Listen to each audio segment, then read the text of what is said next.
네, 안녕하세요. 박한우입니다. 제가 필사하는 글쓰기 특강이라는 유료 강좌를 개설할 예정인데요. 그거에 대한 무료 강좌 1강은 바로 오레오 공식입니다. 이것은 하버드 150년 글쓰기 전통의 대법칙인데요. 오레오가 뭐냐면요. O, opinion, 그 다음에 R, reason, 그 다음에 E, example, 그 다음에 O, opinion.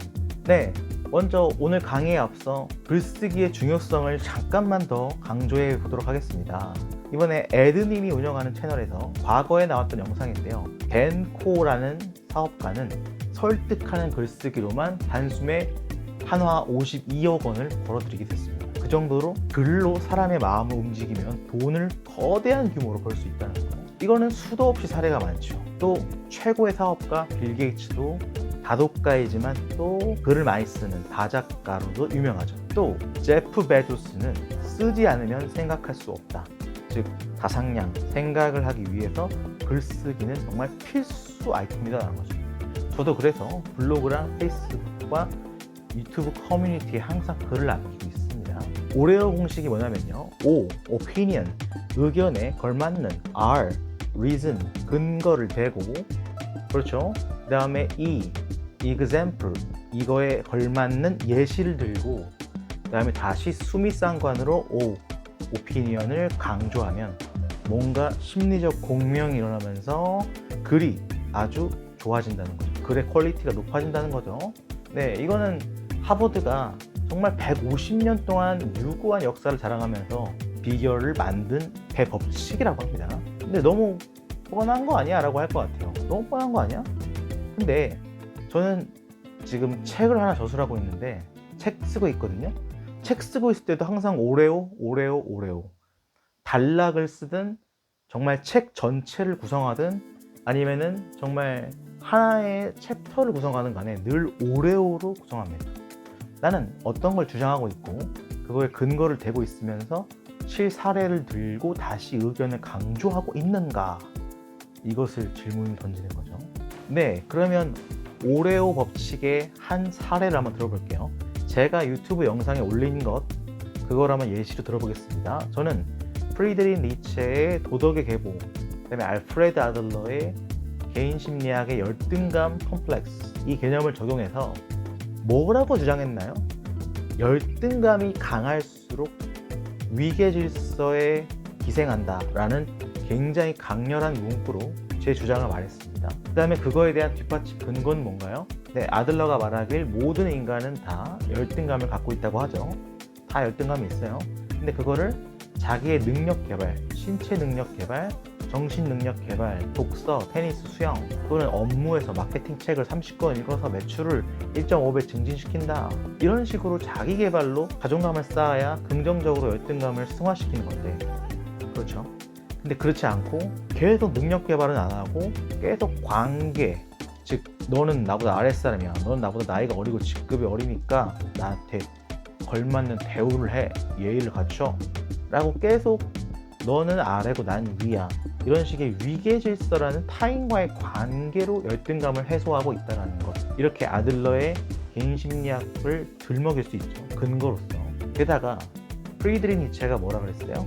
도덕의 계보학에서 도덕의 근원은 르상피망이다, 원한 감정이다, 복수심이다, 열등감이다, 질투다 라고 말했죠. 즉 윗사람에 대한 예의를 갖춰 대접을 베풀어 라고 강요하는 것 자체가 사실은 근원지가 열등감이라는 걸 또 근거로 확인할 수 있었습니다. 사실은 자신의 열등감을 숨기고 싶은 건데, 또는 열등감에 대한 방어막을 구축하고 싶은 건데, 그거를 타인한테 강요하는 거죠. 너 나한테 대접 베풀어야 돼, 나는 윗사람이니까.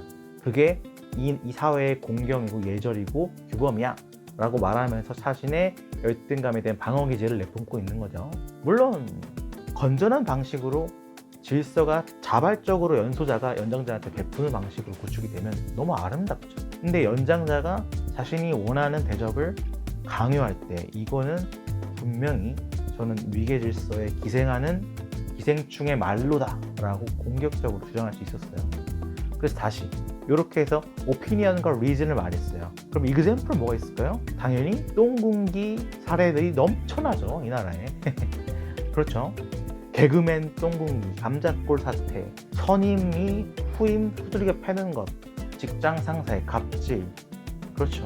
지도교수가 대학원생 목줄을 쥐고 장난치는 어떤 갑질들, 권위주의, 인격 침해들 너무 많아요. 뿐만 아니라 대학 선배인데 후배 갈구는, 나이 프레임으로 후배 갈구는 사람들, 사례야 뭐 너무 많죠. 말만 대충 해도 되겠네요. 사례 너무 많으니까. 자, 그 다음 마지막 활용 점정으로 이 전체 이야기의 주장을 다시 한번 강조하면 된다는 거예요. 뭡니까? 열등감이 강할수록 위계질서와 도덕에 기생한다. 이렇게 말하면 단락이 완성되는 거죠. 여러분도 말로 한번 이 단락을 구축해보는 게 글을 써보는 것과 별반 다르지 않습니다. 왜냐하면 결국 저도 어느 정도의 대본이 필요하잖아요. 대본도 글 썼을 거 아니에요. 그래서 이거는 말은 스포큰 랭귀지, 글은 리튼 랭귀지지만 본질은 같다.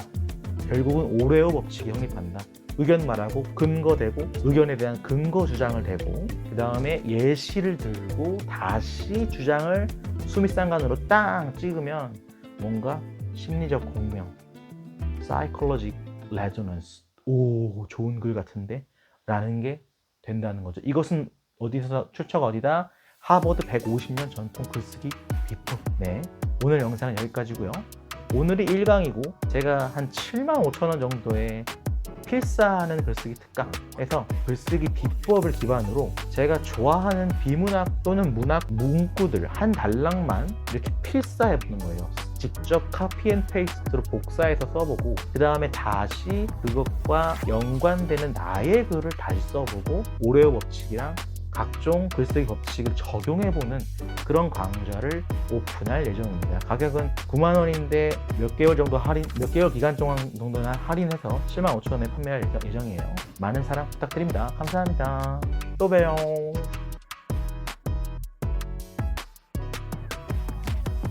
네, 먼저 오늘 강의에 앞서 글쓰기의 중요성을 잠깐만 더 강조해 보도록 하겠습니다.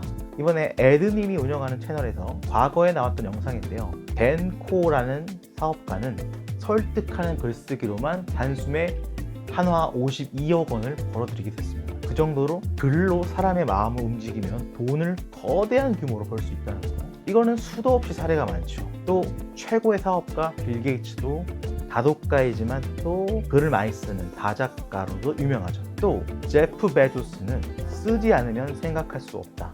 즉 다상량, 생각을 하기 위해서 글쓰기는 정말 필수 아이템이라는 거죠. 저도 그래서 블로그랑 페이스북과 유튜브 커뮤니티에 항상 글을 남기고 있습니다. 네, 필사하는 글쓰기 특강 맛보기 강의 무료 강좌 두 번째 강의입니다. 두 번째 강좌는 바로 가독성에 대한 이야기입니다. 글을 쉽게 쓸 것인가, 아니면 글을 조금 어렵게 쓸 것인가, 현학적으로 쓸 것인가, 아니면 속된 말로 약간 산티나게 써서라도 쉽고 접근성 있게 쓸 것인가. 꼭 정답이 있는 건 아닙니다.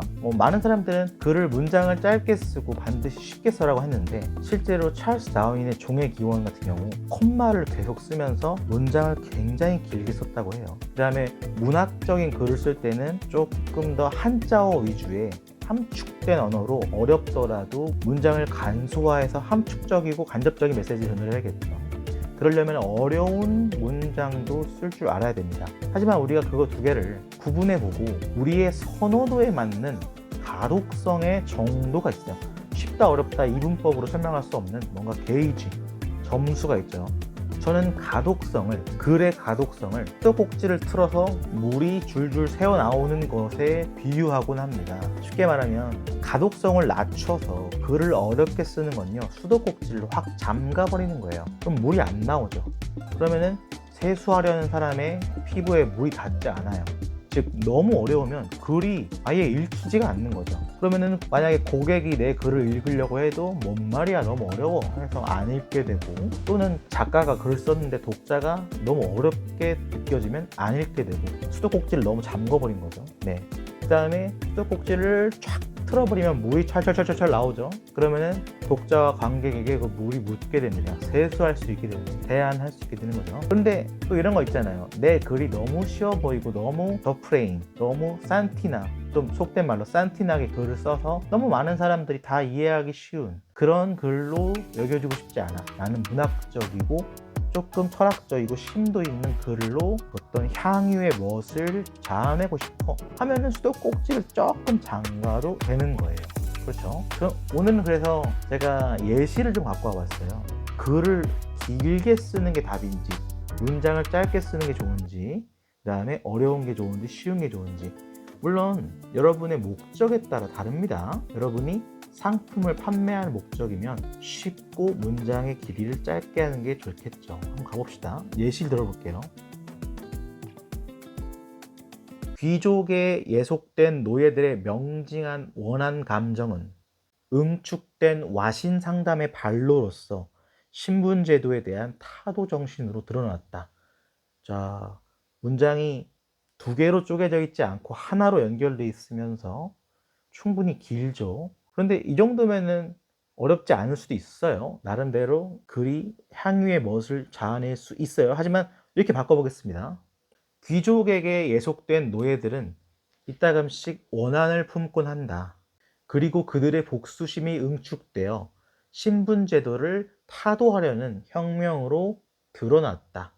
자, 여러분은 어떤 게 취향으로서 적합한가요? 저는 두 번째도 괜찮은 것 같아요. 문장을 두 개로 쪼개면서 조금 더 쉬운 언어로 표현했죠.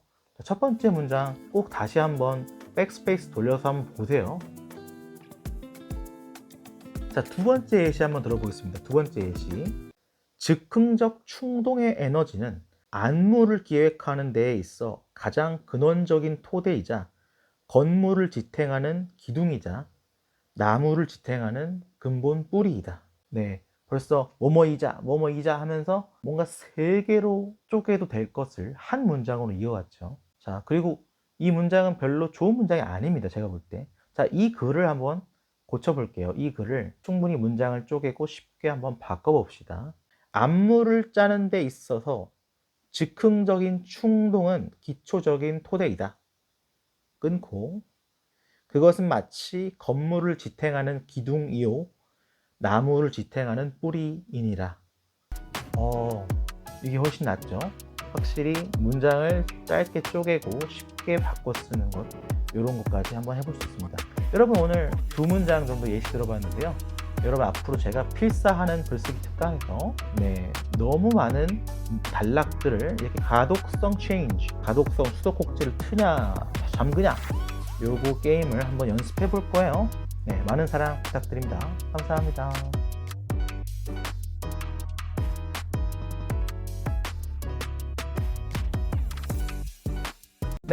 먼저 오늘 강의에 앞서 글쓰기의 중요성을 잠깐만 더 강조해 보도록 하겠습니다.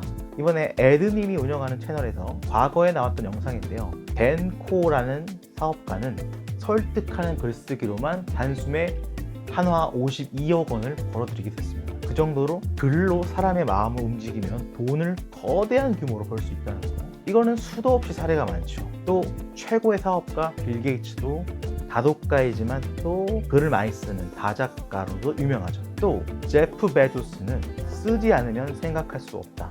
즉 다상량, 생각을 하기 위해서 글쓰기는 정말 필수 아이템이라는 거죠. 저도 그래서 블로그랑 페이스북과 유튜브 커뮤니티에 항상 글을 남기고 있습니다.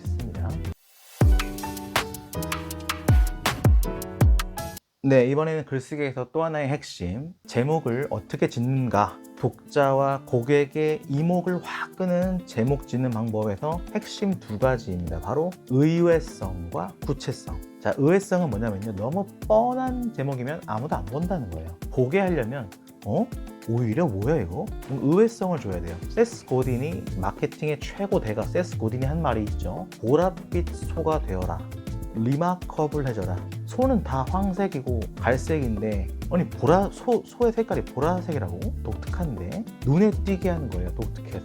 그죠? 의외성을 부여해라. 그 다음에 구체성. 3가지, 5가지, 4단계 이런 식으로 숫자를 부여해서 구체화해라. 자, 벌써 지금 손에 잡히지 않죠? 이렇게만 말하면. 예시 한번 들어볼게요. 자, 착할수록 분노하기 쉬운 이유 3가지. 이런 식으로 하는 거예요. 보통 분노는 좀 성격 안 좋은 사람들, 성깔 안 좋은 사람들이 하는 거 아닐까? 똑똑할수록 분노하기 쉬운 이유 3가지. 자, 뭐가 있을까요? 착한 사람들 너무 자신에 대해서 엄격해. 그러다 보니까 그 엄격한 잣대를 타인에게도 겨누어요. 너 지각하면 안 돼. 자신이 지각하기 싫은가 보지. 너 예의 발라야 돼. 자신이 예의 바른가 보지. 이런 식으로 엄격한 잣대가 딱 있을수록, 도덕적이고 착한 사람일수록 상대가 그걸 안 지키는 거에 대해서 화를 잘 낸다.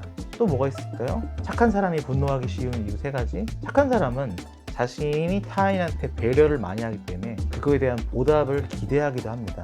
근데 그 기대가 좌절됐을 때 분노하기 쉬운 거죠. 야, 너 너만 얻어먹냐? 나는 맨날 너한테 밥만 사냐? 본인이 밥 사는 선처를 베푸니까 그거에 대한 보답이 좌절됐을 때 분노하기 쉬운 거죠. 이건 약간의 삐짐의 계열의 분노. 어쨌든 제목은 착한 사람일수록 분노하기 쉬운 이유 3가지. 이렇게 들었을 때 독자들이 뭐야? 라고 들어올 수 있는 거죠. 보랏빛 소가 되는 거죠. 자, 또 있네요. 똑똑할수록 성공하기 힘든 이유 3가지. 이런 건 뭘까요? 똑똑할수록 자기 기준이 높아서 그 기준에 못 미쳤을 때 자꾸 쉽게 포기한다, 뭐 이런 식의 이유를 들어도 될 것이고, 똑똑할수록 생각하는 게 너무 많아서 적당한 시간에 실행력을 빡 해서 생각 좀 덜하고 바로바로 실행하는 능력이 좀 떨어질 수 있다. 너무 수가 많아진다. 이 3수, 4수, 5수 신의 한 수만 딱 꽂히면 행동해야 되는데 자꾸 앞을 너무 내다보다 보니까 못하게 되는 실행력, 뭐 이런 거를 들 수도 있겠다. 그래서 똑똑할수록 성공하기 힘든 이유 3가지. 이런 식으로. 똑똑하면 본디 성공하기 쉬울 것 같은데 왜 안 그러지? 또 뭐가 있을까요? 똑똑한 사람은 호기심이 너무 많아서 사회생활할 때 통용이 되는 게 다른 사람과 통용이 되기 힘들 수도 있어요. 이거는 지능의 역설에 나오는 내용입니다. 아무튼 어떻게든 간에 이런 식으로 이목을 끄는 제목을 지을 수 있다는 거죠. 굉장히 중요한 이론입니다. 또 뭐가 있을까요? 실패만 하고 있으면 오히려 기뻐해야 되는 절대적인 이유 1가지. 이런 건 뭘까요? 여러분, 실패만 하고 있다면 뭐예요? 이제는 올라갈 일만 남았네. 네, 역설적 상회 제가 말씀드렸죠 이미. 그렇죠? 이런 식으로 글을 써내려갈 수 있는 거죠. 제목을 실패만 했으면 오히려 기뻐해야 될 이유, 절대적인 이유 1가지. 뭐야? 이제 앞으로 지금 내 인생의 최저점이야? 이제 올라갈 일만 남았네. 그렇죠? 자, 마지막으로 직장 상사의 갑질과 가스라이팅을 당해도 빵긋 웃으며 대처하는 역공법. 에? 직장 상사한테 가스라이팅 당하고 갑질 당했으면 기분 나빠야 되는데 빵긋 웃으면서 대처한다고? 의외성이 있죠. 그 다음에 역공법 4단계, 5단계 해서 어떤 식으로 대처하면 되는가, 이런 식으로 글을 쓰면 되는 거예요. 어떻게 하면 될까요? 아무래도 첫 단계는 부장님 이건 좀 아닌 것 같아요 라는 말을 아주 정중하게 건의해 드려야 되는 거예요. 2단계, 그 타이밍이 너무 질질 끌어서 나중에 쌓아둬서 약간 조금 쫌팽이처럼 항거하면 안 되고 단호하게 빨리 말해야 돼요. 그랬을 때 심리적 지위가 올라가거든요. 아무리 여러분이 부하 직원이어도 빨리 팀장님 그건 좀 아닌 것 같아요, 그건 좀 제가 기분이 안 좋습니다 라고 바로 말해야 되는 거예요. 타이밍이 빨라야 되는 거죠. 그 다음에 3단계는 좀 많은 사람들이 보고 있을 때 그렇게 항거하면 약간은 경솔하고 싸가지 없는 사람으로 보일 수 있어요. 그렇기 때문에 최대한 1대1로 있는 공간에서 해야 된다. 1대1로 있을 때는 공연성, 공개되어 있지 않기 때문에 1대1로 있을 때 빠른 타이밍으로 팀장님 이건 좀 아니에요 라고 말하면 갑질과 가스라이팅에 대한 역공이 가능하다는 거죠. 물론 그 사람과의 관계가 조금 소원해질 수는 있어요. 하지만 여러분이 갑질과 가스라이팅에 의해서 고통받는 거를 방어해내고 여러분의 심리적 안정을 찾을 수 있는 것은 확실하죠. 자, 이런 식으로 글을 써내려갔을 때 글이 가치 높게 평가될 수 있다는 거죠. 제목은 뭐예요? 의외성과 구체성을 부여하라. 숫자로 몇 가지, 몇 단계 이렇게 쓰고 의외성으로 역설적 사고를 부여하라. 네. 자, 오늘 강의는 여기까지고요. 필사하는 글쓰기 특강, 이런 식의 법칙을 수많은 필사, 수많은 기존 저작물을 베껴 써서 한번 이런 원리로 적용해 본 다음에 우리가 또다시 우리만의 글을 써보는 그런 글쓰기 특강 기대해 주세요. 네, 감사합니다. 또 봬요.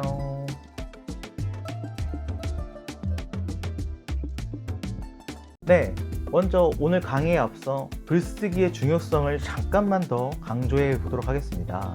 이번에 에드님이 운영하는 채널에서 과거에 나왔던 영상인데요. 벤코라는 사업가는 설득하는 글쓰기로만 단숨에 한화 52억 원을 벌어들이게 됐습니다. 그 정도로 글로 사람의 마음을 움직이면 돈을 거대한 규모로 벌 수 있다는 거. 이거는 수도 없이 사례가 많죠. 또 최고의 사업가 빌 게이츠도 다독가이지만 또 글을 많이 쓰는 다작가로도 유명하죠. 또 제프 베조스는 쓰지 않으면 생각할 수 없다.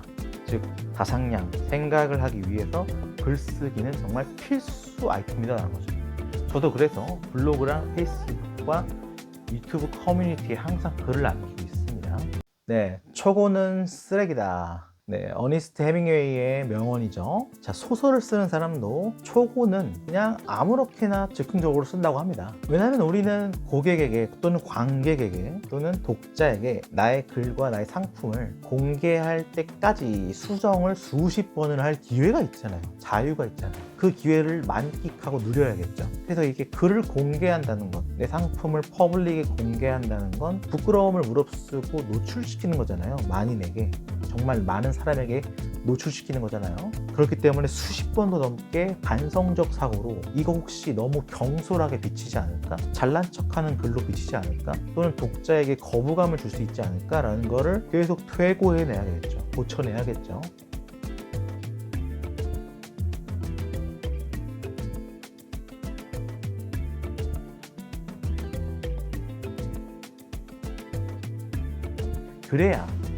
그래야 호기심이 가고 어느 정도 동조하고 공감하고 유익하고 그 다음에 거부감이 안 들어야 독자들이 나의 상품과 나의 글에 하트, 좋아요를 붙이게 되는 거죠. 그럼으로써 내가 돈을 벌 수 있게 되고 설득해낼 수 있게 되고 그러면서 연봉이 최소 2억, 사업가 같은 경우는 20억까지도 상승할 수 있다고 저는 봅니다. 그렇기 때문에 이 퇴고는 가장 핵심이다. 글쓰기는 가장 핵심이에요. 반성해서 딱 거울 켜놓고, 거울 켜놓는 건 뭐예요?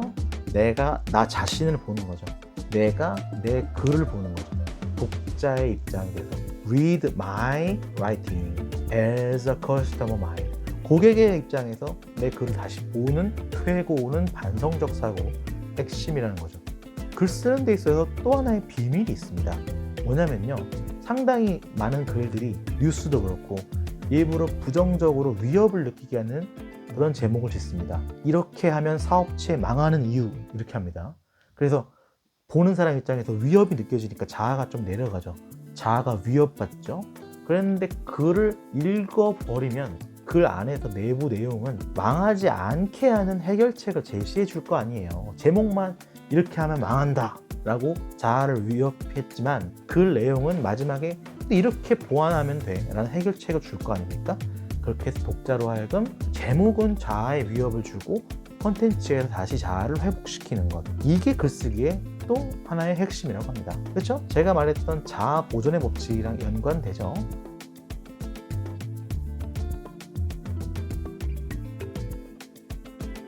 유시민 작가가 출연한 교보문고 유튜브 채널에서 글을 퇴고하는 방법 이 영상 잠깐 시청하시죠. 첨삭해드리는데요. 오늘 첨삭을 맡은 저는 글 쓰는 사람 유시민입니다. 상당히 논리적인 글을 첨삭 대상으로 만나게 되어서 반가운 마음으로 임하고 있습니다. 오늘 첨삭 포인트는 글 흐름을 그대로 유지하면서도 어떻게 사람들에게 조금 더 친밀하게 다가갈 수 있을까 하는 고민을 가지고 첨삭하도록 해보겠습니다. 글의 주제는 미의 기준에 관한 건데요. 논리적인 글이면서도 상당히 문학적인 향취가 나는 글이에요. 제가 전체적으로 글을 보면서 사람들에게 어떤 느낌을 줄 수 있냐 하면 잘난 척하네? 약간 이런 느낌을 줄 수 있어요. 그래서 가능한 한 첨삭하면서 글쓴이의 견해를 그대로 살리면서도 똑같은 내용으로 어떻게 거부감 없이 독자에게 다가갈 수 있을까라는 데 초점을 두고 한번 첨삭해 볼까 합니다. 살짝 까실까실한 느낌이 있어요. 첫 문장부터. 지나가는 사람을 보며 어머, 저 사람 예쁘다, 잘생겼네 라고 말하는 게 일상이 된 요즘, 약간 냉소적이에요. 그러고 나서 소위 얼평의 시대에 우리 살아가고 있다, 이렇게 돼 있습니다. 뭔가 세태에 대해서 삐딱하게 바라보는 냉소적인 시선이 느껴지죠. 이 세태에 대한 좀 객관적인 서술 먼저 하는 게 좋겠다 싶어서 뒷부분을 앞으로 옮겼어요. 소위 얼평의 시대다.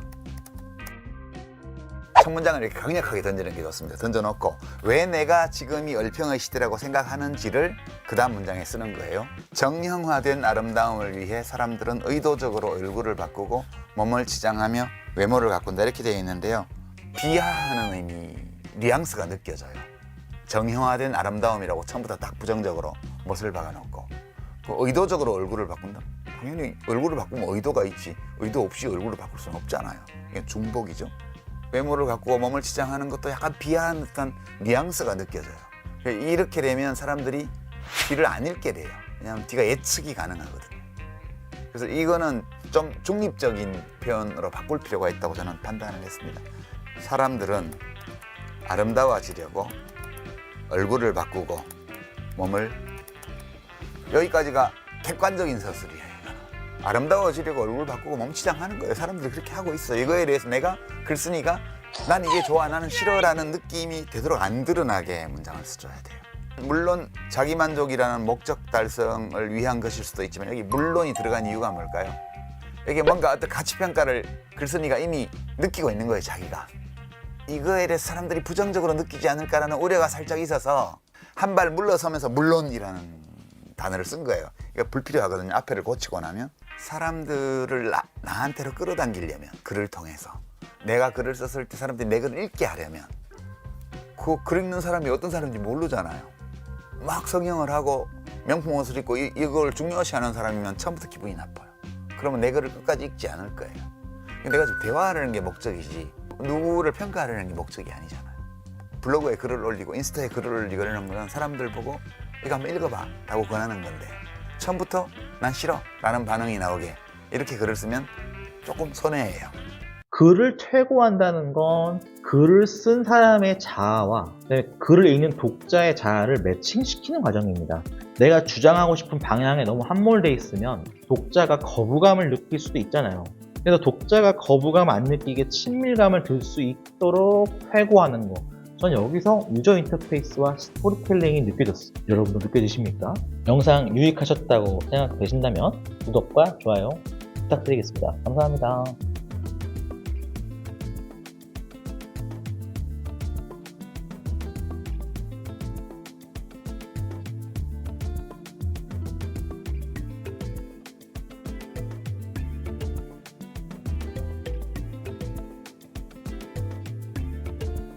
Yes.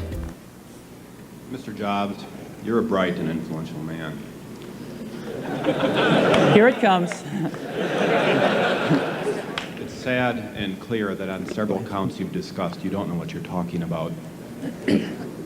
I would like, for example, for you to express in clear terms how, say, Java, in any of its incarnations, addresses the ideas embodied in OpenDoc. And when you're finished with that, perhaps you could tell us what you personally have been doing for the last 7 years.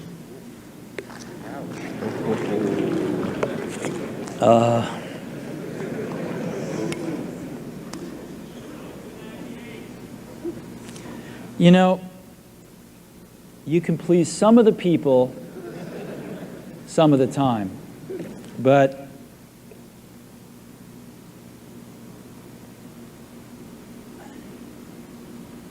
one of the hardest things when you're trying to affect change is that people like this gentleman are right in some areas.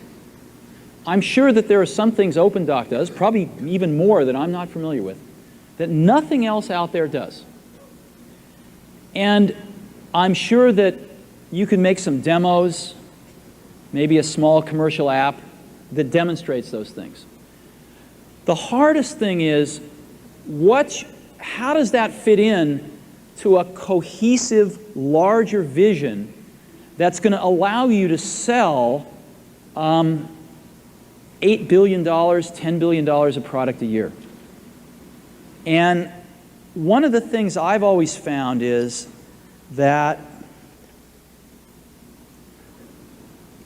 you've got to start with the customer experience and work backwards to the technology.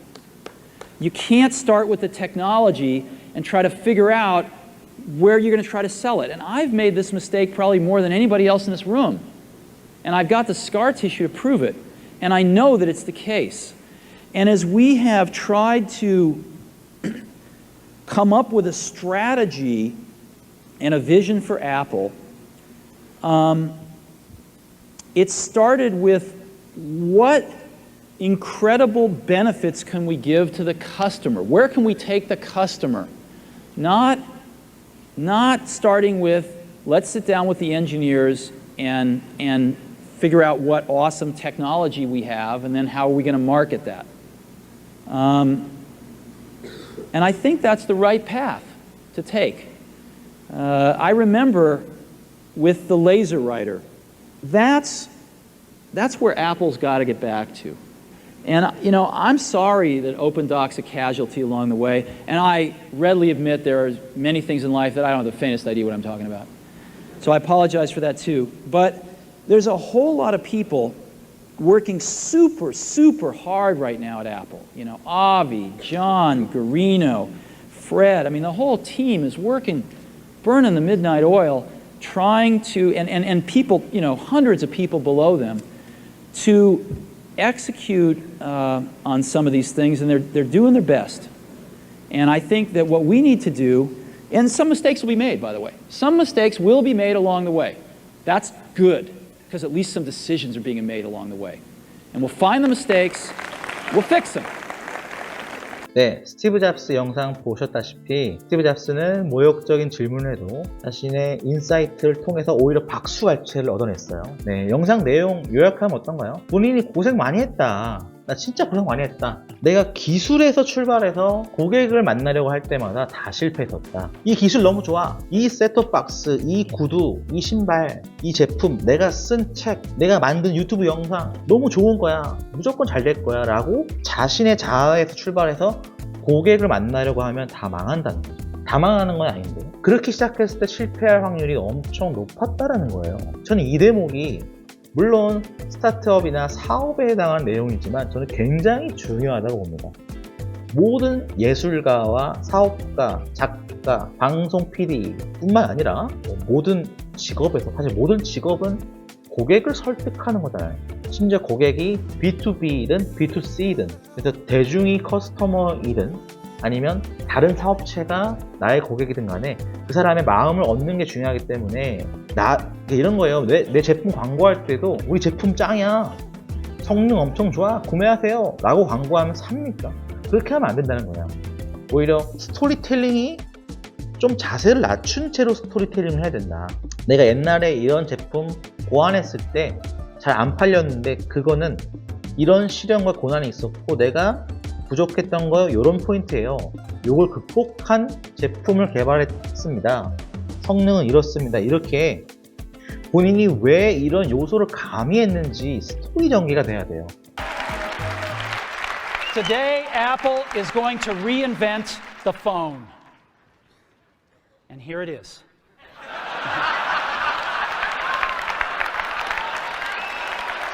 No. Actually, here it is, but we're going to leave it there for now. So, before we get into it, kind of right there, they're not so smart, and they're, you know, not so easy to use. But smartphones are definitely a little smarter, but they actually are harder to use. They're really complicated.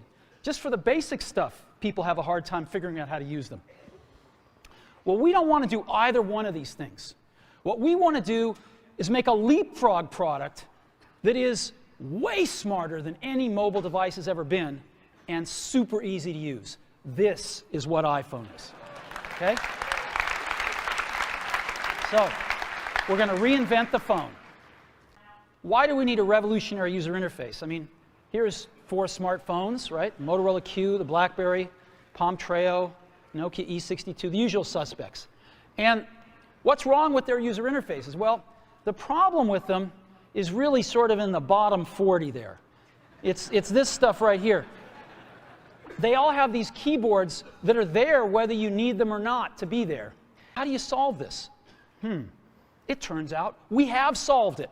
We solved it in computers 20 years ago. We solved it with a bitmap screen that could display anything we want, put any user interface up, and a pointing device. We solved it with the mouse, right? We solved this problem. So how are we going to take this to a mobile device? Well, what we're going to do is get rid of all these buttons and just make a giant screen. A giant screen. Now, how are we going to communicate this? We don't want to carry around a mouse, right? So what are we going to do? Oh, a stylus, right? We're going to use a stylus. No. No. Who wants a stylus? You have to get them and put them away and you lose them. Yuck. Nobody wants a stylus. So let's not use a stylus. We're going to use the best pointing device in the world. We're going to use a pointing device that we're all born with. We're born with 10 of them. We're going to use our fingers. We're going to touch this with our fingers. And we have invented a new 예컨대 옛날에 스마트폰 전에 핸드폰 안에 막 키보드가 있어서 거치장스러웠다. 고객들이 불편하게 느낄 것 같아서 요걸 개선해서 자이언트한 스크린을 만들었다. 그랬더니 터치패드, 터치만 해도 모든 기능을 이용할 수 있게 만들었다. 이런 식의 스토리 전개가 돼야 되는 거죠. 그래서 스티브 잡스가 프레젠테이션의 마왕 아니겠습니까? 유튜브도 그렇죠. 유튜브도 썸네일과 제목이 왜 중요할까요? 내부 내용 콘텐츠가 아무리 좋아도 노출 클릭률이 낮으면 아무도 선택을 안 해요. 아무도 클릭을 안 합니다. 패싱, 그죠? 이 썸네일 뭐야? 재미없어. 이 제목? 아, 진부해. 하면 넘어가면서 내부 콘텐츠를 안 보는 거죠. 책의 내용도 마찬가지죠. 책의 표지와 제목이 이목을 끌지 못하면 내부에 있는 내용을 보지 못하게 되는 거예요. 그래서 여러분, 마케팅과 스토리텔링은 또 브랜딩은 다 같은 겁니다. 고객의 심리를 읽어야 한다라는 거예요. 스타트업계에서는 유저 익스피리언스 또는 유저 인터페이스라는 개념이 줄곧 사용되는데요. 사용자 경험, 사용자 인터페이스라고 하죠. 그러니까 이런 거예요. 웹페이지, 홈페이지 들어갔는데 내가 원하는 정보가 막 없어. 난 지금 이 사업체한테 연락하고 싶은데 전화번호도 막 없어. 찾기 너무 힘들어. 이 유저 인터페이스가 막 소위 말해 똥인 거예요. 저는 그런 웹사이트 들어가면 좀 기분이 안 좋습니다. 내가 빨리 이거 알고 싶은데 막 없어.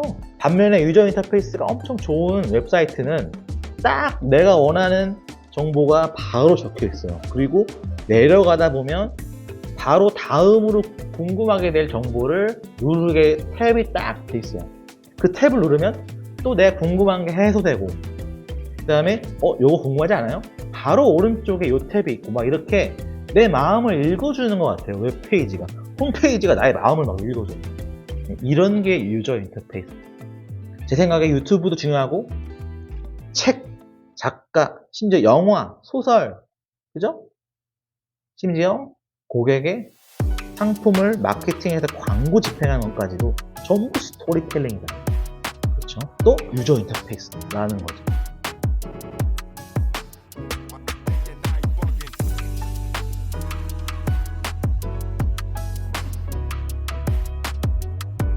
네, 먼저 오늘 강의에 앞서 글쓰기의 중요성을 잠깐만 더 강조해 보도록 하겠습니다.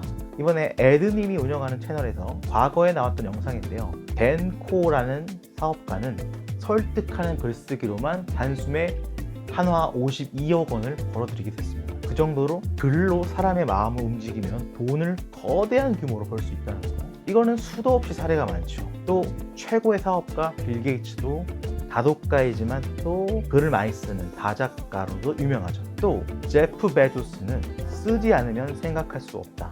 즉 다상량, 생각을 하기 위해서 글쓰기는 정말 필수 아이템이라는 거죠. 저도 그래서 블로그랑 페이스북과 유튜브 커뮤니티에 항상 글을 남기고 있습니다. 네, 오늘은 5강이죠. 본격적으로 필사하는 글쓰기 특강 수업 시작합니다. 오늘은 알베르 까미의 시지프 신화라는 책의 일부분을 발췌해서 필사하고, 여러분 직접 필사해야 돼요. 자, 필사라는 게 샤프나 펜으로 직접 노트에다가 필사하시던지 아니면 노트북으로 직접 타이핑 하시던지, 제가 발췌 부분 다 여기다가 공개해 놓을 거니까, 아니면 적어도 그냥 좀 나는 처음 이 영상을 수강할 때는 그냥 침대에 누워서 편하게 듣고 싶어 라는 분은 혼자 침대에서 듣고 말해보는 거예요. 적어도 3번 정도 그 작업을 하는 거예요. 말하는 것도 필사가 아니라 설사죠. 말설로 복사하는 거죠. 다이어리아 설사 거 말고요. 어쨌든 죄송합니다. 식사하시던 분은 좀 눈살 찌푸리겠네요.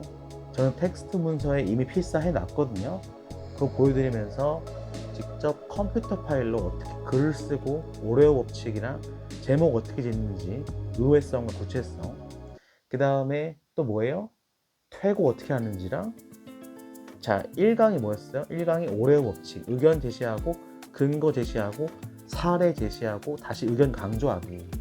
두 번째, 가독성을 높이려면 글을 어떻게 풀었으냐, 문장을 짧게 쓰고, 그 다음에 설명을 쉽게 하는 방법, 이런 것들이죠. 3강은 뭐예요? 3강은 제목 짓는 방법, 아까 말했죠? 의외성과 구체성. 그 다음에 4강은 퇴고. 이 원칙에 의해서 글을 한번 서술해 볼까 합니다. 그래서 여러분도 한번 글을 써보세요. 이 수업을 듣고 글을 길게 안 써도 되니까 짧게 오레오 법칙에 의해서 써서 저희 유료 강좌 댓글에 남겨주시는 거예요. 그러면 수강생들끼리 서로 피드백도 주고, 이 글 너무 좋은 것 같아요 라고 좋아요 해주고, 아니면은 이 글의 이 부분을 좀 그렇네요 라고, 그러니까 물론 이제 안 좋은 댓글 다는 건 좀 그러니까 수강생들끼리 더 건강한 컬처 만들어 봅시다 한번. 그 다음에 여러분 당연히 그 글을 타 플랫폼, 블로그나 페이스북으로 그대로 옮기셔도 됩니다. 서로 다른 플랫폼에서 표절이 거의 없어요. 그래서 여러분이 쓰신 글은 그대로 옮기셔도 됩니다. 그 다음에 당연히 여러분이 직접 여러분의 이름을 쓰면 여러분의 글이 되는 거죠. 자동적으로 저작권이 생기는 거죠. 좋습니다. 오늘은 그래서 시지프 신화의 알베르 까미가 저서한 시지프 신화의 어느 부분을 필사해 볼 거냐면요. 저는 이미 텍스트 문서로 적어놨는데, 네, 143페이지 시지프 신화의 143페이지 철학과 예술, 죄송합니다. 철학과 소설, 부조리한 창조라는 쪽이에요. 부조리한 창조. 제가 한번 낭독해 드릴게요. 부조리의 인색한 공기 속에서 유지되는 이 모든 삶은 거기에 생명력을 불어넣는 어떤 심오하고 변함없는 사상 없이는 지탱될 수 없을 것이다. 여기서 그것은 어떤 특이한 충실성의 감정, 바로 그것일 수밖에 없다. 우리는 의식 있는 사람들이 가장 어리석은 전쟁의 소용돌이 한가운데서도 자기 모순을 느끼지 않은 채 스스로의 임무를 충실히 수행하는 것을 보았다. 그 어느 것 하나도 배제해서는 안 된다는 점이 중요하기 때문이다. 이처럼 세계의 부조리를 지탱해 나가는 데서 맛볼 수 있는 형이상학적 행복이란 것이 존재한다. 정복 혹은 연기, 무수한 사랑, 부조리한 반항 같은 것들은 인간이 미리부터 패배한 전장에서 자신의 존엄성에 바치는 경위인 것이다. 여기까지 단락이고, 단락 하나 더 말할 겁니다. 조금 내용이 어려운 것 같은데 제가 다 풀어서 해설해 드릴 거니까 너무 걱정하지 마세요. 자, 두 번째 단락이죠. 다만 중요한 것은 전투의 규칙을 충실히 지키는 것이다. 이 생각 한 가지만으로도 정신의 자양을 공급하기에 충분할 수 있다. 그 생각에 의지하여 이미 수많은 문명들이 송두리째 지탱해왔고 지금도 지탱하고 있다. 전쟁을 부정하지는 못한다. 오직 그 전쟁으로 인하여 죽든가 살든가 해야 한다. 부조리도 이와 마찬가지다. 중요한 것은 부조리와 더불어 살아 숨쉬는 것, 그것이 주는 교훈을 인정하고 그것의 살을 되찾는 것이다.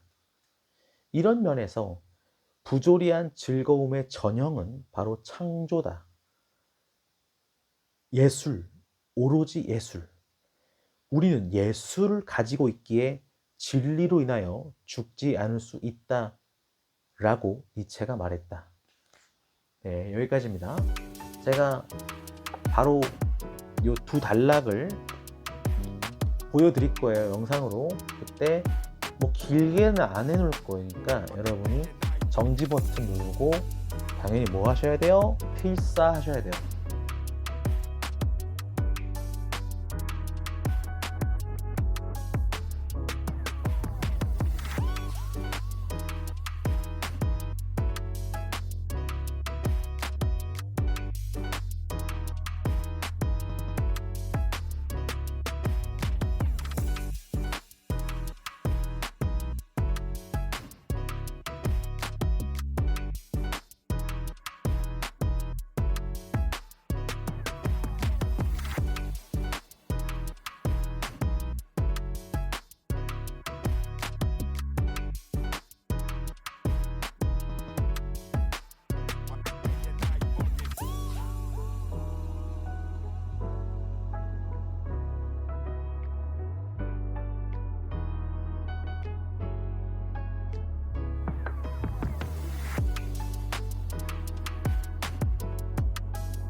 필사, 적음으로써 복사하는 거예요. 이거는 베껴가지고 어디다가 도용하는 게 아니라 내가 이미 아주 유명한 작가의 말을 한번 복사해 보는 거죠. 매우 중요합니다. 그래서 꼭 필사해 주세요. 노트북 or writing in pen, 펜 쓰던가 아니면 just saying, 말해 보던가. 알겠죠? 자, 이제 컴퓨터로 가서 한번 오레오 가독성 제목짓기 퇴고 다 해봅시다. 네. 자, 이렇게 필사해 놨습니다. 필사해 놨고, 제가 한번 글을 한번 써볼게요. 자, 뭐라 그랬어요? 제목짓기. 제목짓기는 의외성과, 그 다음에 구체성, 숫자를 넣어야 된다. 그 다음에 오레오 법칙, 그 다음에 가독성 있게 쓰기, 조금 읽기 쉽게 쓰기. 그 다음에 한 번 쓴 초고를요, 다시 한번 퇴고를 거칠 겁니다. 그래서 한 번만 수정할 거예요.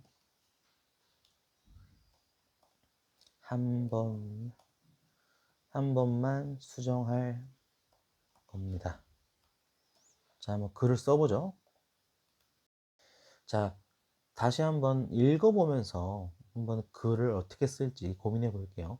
부조리에 인색한 공기 속에서 유지되는 이 모든 삶은 거기에, 이 거기라는 거는 삶이죠.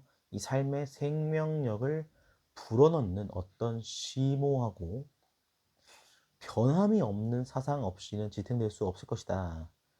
즉 부조리한 그 너그럽지 않은 인색한 이 억압과 압박, 횡포에서 생명력을 찾으면서 인생을 살아나가려면은 뭔가 엄청난 뚝심이 있어야 될 것이다. 그것은 어떤 특이한 충실성의 감정, 바로 그것일 수밖에 없다. 충실성. 내 스스로 충실히 믿고 있는 어떤 신념이나 뚝심이겠죠. 우리는 의식 있는 사람들이 가장 어리석은 전쟁의 소용돌이 한 가운데서도 자기 모순을 느끼지 않은 채 스스로 임무를 충실히 수행하는 것을 보았다. 자, 여기서 재료를 좀 써볼게요. 재료. 자기 모순. 전쟁에서의 자기 모순. 그건 뭘까요? 나는 우리나라의 국가 방위를 위해 외려 타인을 살인해야 하는 모순이 있으나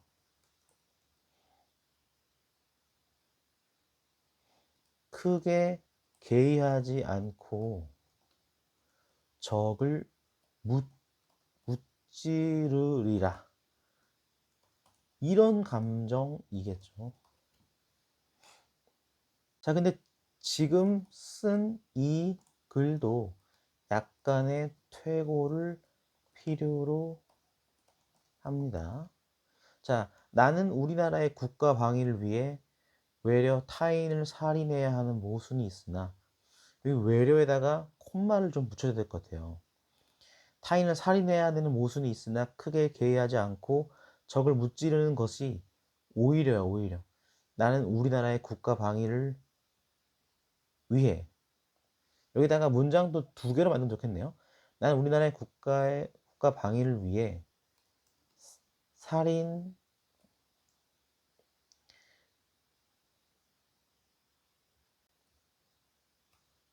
앞에다가 이걸 넣어주면 좋겠네요. 살인은 언제나 금기였다. 그러나 나는 우리나라 국가 방위를 위해 외려 금기시되는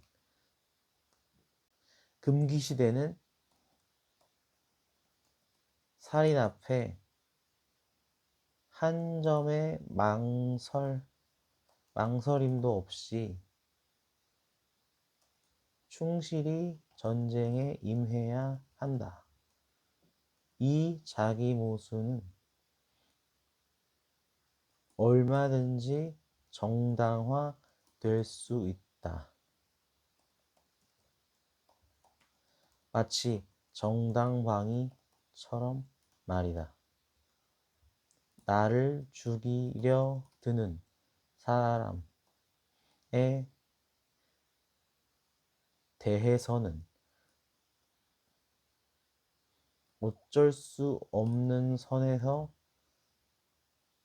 나를 지키려는 목적하에 상대를 죽일 수도 있는 법이다. 자, 요렇게 좀 퇴고를 해야겠죠. 요건 지우고요. 다시 한번 볼게요. 살인은 언제나 금기였다. 문장이 짧죠. 딱 끊고. 그러나 나는 우리나라의 국가 방위를 위해 외려 금기시되는 살인 앞에 한 점의 망설임도 없이 충실히 전쟁에 임해야 한다. 문장이 좀 길어지네요. 그죠? 그렇다 보니까, 그러니까 문장을 풀어 쓰다 보니까 좀 문장의 숫자가 늘어났죠. 그래서 너무 한 줄에 쓰지 말고 끊어야 된다. 짧게 써야 된다라는 거죠. shortly.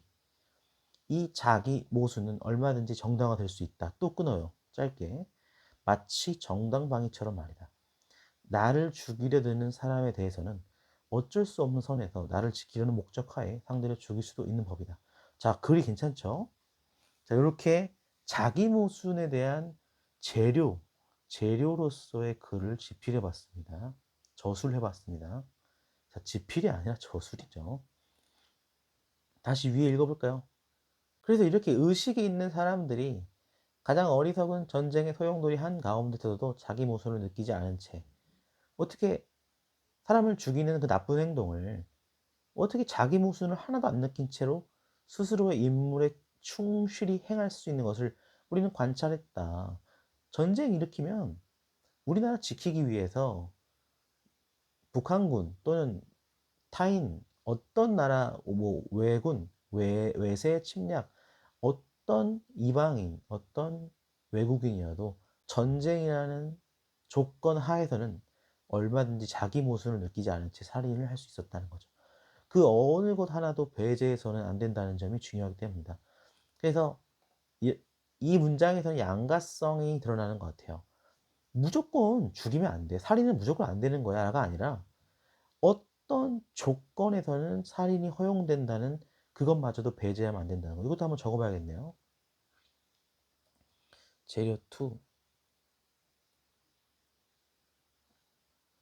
여기는 재료 1, 재료 2. 나는 양가적 사고를 즐긴다. 살인은 절대로 안 된다고 들어왔지만 그 명제에 의문을 품어 보거든 얼마든지 예외를 찾을 수 있었다. 그리고 이런 예외를 배제해서는 아니 된다는 생각을 중시한다. 자, 일단 이렇게 썼어요. 근데 이것도 조금 좋지는 않아 보여, 느낌이. 자, 다시 읽어볼까요? 나는 양가적 사고를 즐긴다. 동전도 양면이 있지 않은가? 이렇게 붙여주면 좋겠네요. 살인은 절대로 안 된다고 들어왔지만 그 명제에 그 절대적인 윤리 명제라고 하면 좋겠죠. 의문을 품어보거든 얼마든지 예외를 찾을 수 있었다. 그리고 이런 예외를 배제해서는 아니 된다는 생각을 나는 중시한다. 나쁘지 않네요. 요 부분 뒷부분이 조금 씁쓸하지만 찝찝하지만 나쁘진 않아요. 재료 2 좋습니다. 자, 너무 좋죠 수업이. 자, 무슨 말이에요? 이렇게 필사한 내용인데도 전혀 다른 글귀, 전혀 콘텐츠는 같은 결을 가지지만 전혀 정말 전혀 다른 문장이 되고 있죠. 그게 바로 필사하는 글쓰기 특강의 핵심입니다. 여러분 꼭 이렇게 여러분만의 글귀를 글쓰기를 통해서 작성해 주시고 꼭 댓글까지 달아주세요. 이처럼 세 개의 부조리를 지탱해 나가는 데서 자, 다음 문장 한번 읽어볼게요. 다음 단락이네요. 이처럼 세 개의 부조리를 지탱해 나가는 데서 맛볼 수 있는 형이상학적 행복이란 것이 존재한다. 자, 일단 이거부터 제가 찾아본 건데 형이상학이 뭔지 저도 정확하게 몰랐어가지고 찾아봤어요.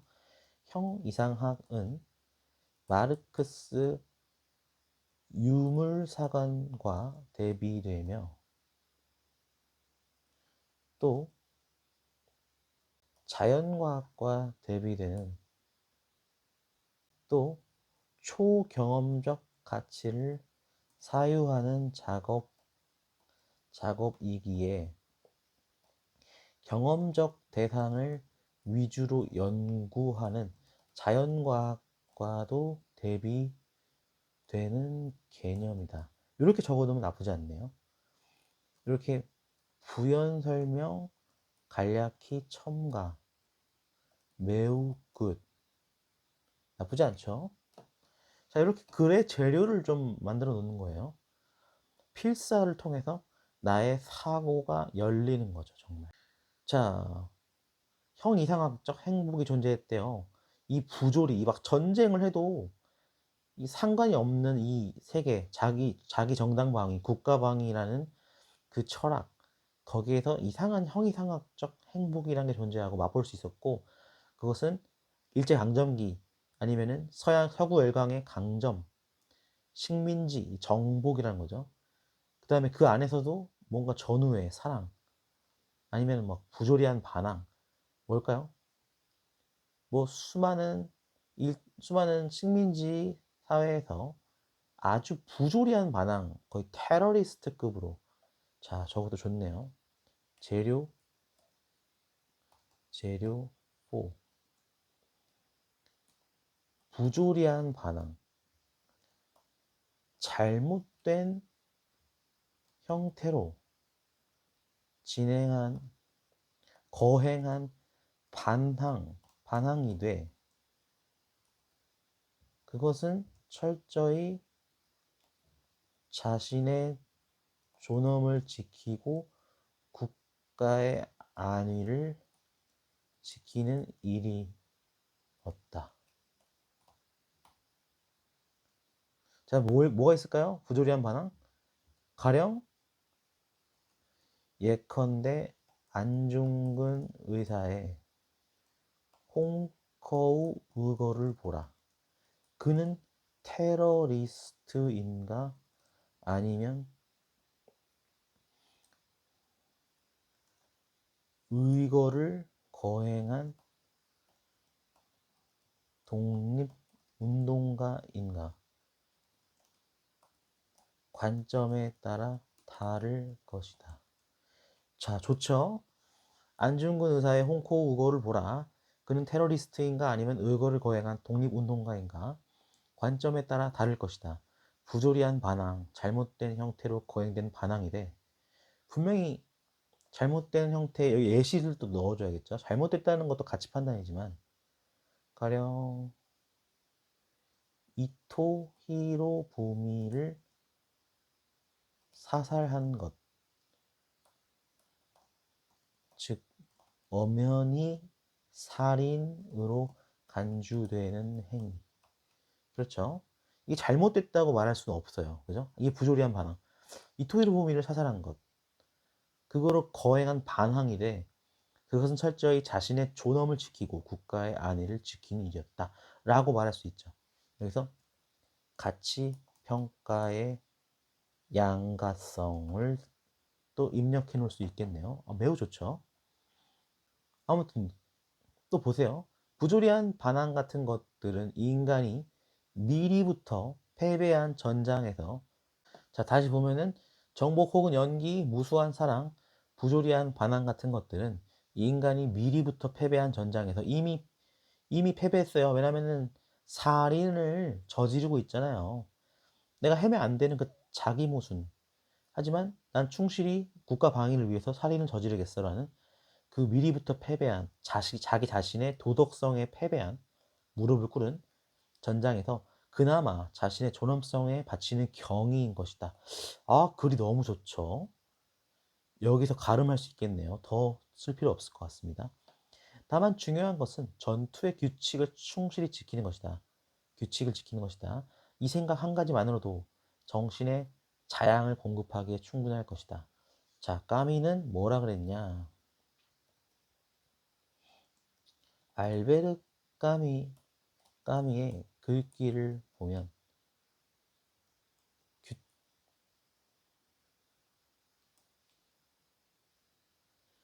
규칙과 규범을 준수하는 개인의 존엄성을 꽤 강조하고 있음을 느낄 수 있다. 자, 이렇게 되네요. 자, 알베르 까미의 글귀를 보면 규칙과 규범을 준수하는 개인의 존엄성을 꽤 강조하고 있음을 느낄 수 있다. 그렇죠? 여기도 뭐라 그랬어요? 다만 중요한 것은 전투의 규칙을 충실히 지키는 것이다. 이 생각 한 가지만으로도 내 정신에 자양을 공급하게 할 수 있다. 이것은 마치 임마누엘 칸트, 그래서 임마누엘 칸트가 발화한 개념인 정언명령이라 할 수 있다. 자, 일단은 문장을 너무 조심스럽게 생각하지 말고 쫙쫙 써버리세요. 이것은 마치 임마누엘 칸트가 발화한 개념인 정언명령이라 할 수 있다. 정언명령이란 내가 설정한 내면의 규칙은 어기지 않고 꼭 준수함으로써 느끼는 모종의 희열이다. 좋네요. 내가 설정한 내면의 규칙은 어기지 않고 꼭 준수함으로써 느끼는 모종의 희열이다. 이 글도 나쁘지 않네요. 이렇게 창작하는 거죠. 그렇게 경의를 바칠 수 있다. 다만 중요한 것은 전투의 규칙을 충실히 지키는 거였고, 그래서 이런 규칙을 지키는 정언명령적인 사고가 정신의 자양을 공급할 수 있고, 이 생각에 의지하여 이미 수많은 문명들이 송두리째 지탱해왔고 지금도 지탱하고 있다. 전쟁을 부정하지는 못한다. 그렇죠? 여기서 문장이 좀 짧죠. 전쟁은 부정하지 못한다. 오직 그 전쟁으로 인하여 죽든가 살든가 해야 한다. 전쟁을 아예 부정할 수는 없고 부조리도 이게 마찬가지다. 그렇죠? 재료가 또 나오네요. 재료 6. 전쟁은 양가적이다. 딱 짧게 써놓고 그렇기에 아예 전쟁을 선과 악의 이분법으로 두부 자르듯 뚝 잘라 나쁜 가치라 폄훼할 수 없다. 이렇게 집필 가능하네요. 저술이 가능하죠. 이 부조리도 마찬가지다. 자, 그래서 전쟁은 죽든가 살든가 해야 된다. 부조리도 이와 마찬가지다. 전쟁은 죽든가 살든가 해야 한다. 결국 그 결말에 복종해야 된다. 복종이라는 단어보다는 이 어쩔 수 없음에 승복하는 거죠. 결과에 승복하는 거죠. 전쟁이 일어나면 죽든가 살든가 그거에 승복해야 돼. 이 부조리도 마찬가지다. 중요한 것은 부조리와 더불어 살아 숨쉬는 것, 그러니까 부조리랑 같이 사는 것, 공생하는 것, 이 인저스티스와 공생하는 것, 그리고 거기서 오는 교훈, 레슨을 accept, 인정하고 그것의 살을, 이거는 교훈의 살이죠. 교훈의 살을 되찾는 것이다. 이런 면에서 부조리한 즐거움은, 자, 여기서 조금 단락을 이렇게 해주고 싶네요. 아, 너무 좋은 글이죠. 재료 7. 부조리와 같이 같이 살 수 있는가? 부조리라는 과장님과 부조리라는 팀장님과 같이 점심 식사를 빵긋 웃으며 즐길 수 있는가? 아, 이 너무 재밌는 글이네요. 제가 썼는데도 재밌네요. 부조리라는 과장님과 부조리라는 과장님, 이것도 이렇게 해주면 좋겠네요. 다음표를 부조리라는 과장님과 부조리라는 팀장님과 같이 점심 식사를, 부조리라는 과장님과 부조리라는 팀장님과, 아, 이게 여기 과가 이렇게 붙으면 좀 그렇네요. 부조리라는 과장님, 그리고 부조리라는 팀장님과 같이 점심 식사를 빵긋 웃으며 즐길 수 있는가, 이렇게 쓰면은 아, 부조리와 더불어 사는 가치가 떠오르네요. 부조리와 더불어 사는 가치. 자, 다시 전쟁을 부정하지 못하고 그 전쟁으로 인해 죽든 살든가 해야 되고, 부조리도 마찬가지야. 더불어 살아야 돼. 부조리와 더불어 살아 숨쉬는 것, 그것이 주는 교훈을 인정하고 그것이 살을 되찾는 것이다. 자, 이런 면에서 부조리한 즐거움의 전형은 바로 창조다. 아, 너무 좋은 글이죠. 니체가 뭐라 그랬대요? 예술, 오로지 예술. 여기 너무 좋아요. 예술, 오로지 예술, 그 다음에 구두점. 너무 아름답죠? 느껴지죠? 음성 지원되죠? 우리는 예술을 가지고 있기에 그 도그마, 여기 진리는 좋은 말이 아닌 것 같아요. 그 도그마로 인하여 죽지 않을 수 있다. 예술로서 이 부조리한 즐거움을 전형으로서, 정말 전형으로 창조적 예술을 펼칠 수 있다라는 거죠. 그래서 무슨 말이냐? 재료 8. 자, 여기서 부조리는 뭐예요? 전쟁이라는 양가적 행위, 그 자기 모순 속에서,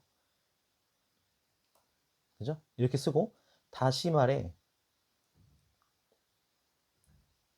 국가와 민족을 지키기 위해서 다른 호모 사피엔스를 처단해야 하는 그 자기 모순 속에서 웃음과 사랑을 잃지 않으려거든 오로지 예술, 창조적 예술성을 갖추어야겠다. 이렇게 말하면 되겠네요. 일단 이렇게 써놓고, 자, 항상 일단 적어버린다. 왜요? 초고는 쓰레기니까 퇴고하면 되니까. 게다가 이거 지금 재료 쓰는 거야. 막 쓰란 말이야. 그죠? 전쟁이라는 양가적 행위, 그 자기 모순 속에서, 다시 말해 국가와 민족을 지키기 위해서 다른 호모사피엔스를 처단해야 하는 그 자기 모순 속에서 웃음과 사랑을 잃지 않으려거든 오로지 예술, 창조적 예술성을 갖추어야겠다. 아, 나쁘지 않네요.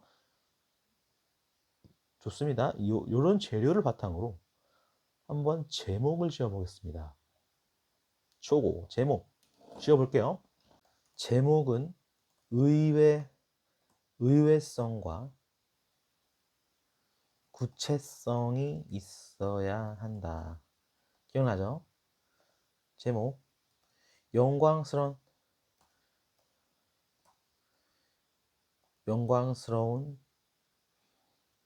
국가 방위, 그 아름다운 살인. 자, 살인이 아름답다. 매우 의외적이고 무섭죠. 영광스러운 국가 방위, 그 아름다운 살인 속에서 나의 무너지는 나의 도덕성을 지키는 방법 두 가지. 이렇게 말하면 되겠네요. 영광스러운 국가 방위, 그 아름다운 살인 속에서 무너지는 나의 도덕성을 지키는 방법 두 가지. 이렇게 제목을 지어볼게요. 나쁘지 않죠? 의외성이 있고 구체성이 있어요. 그러면서 철학과 예술이 그것의 답이다라는 게 내가 하고 싶은 말인 거예요.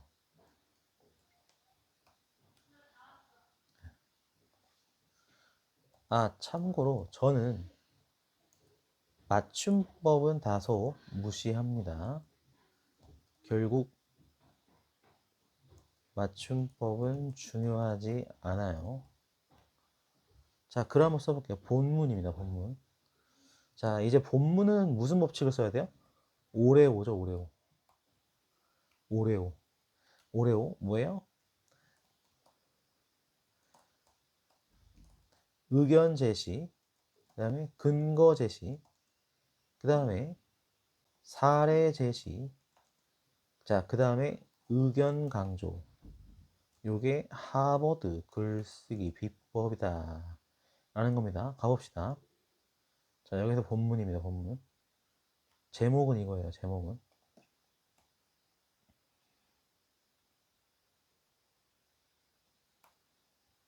자, 자, 글쓰기는 너무 방대한 양으로 쓰지 않겠어요. 나름 한 단락 정도만 창작합시다. 여러분도요.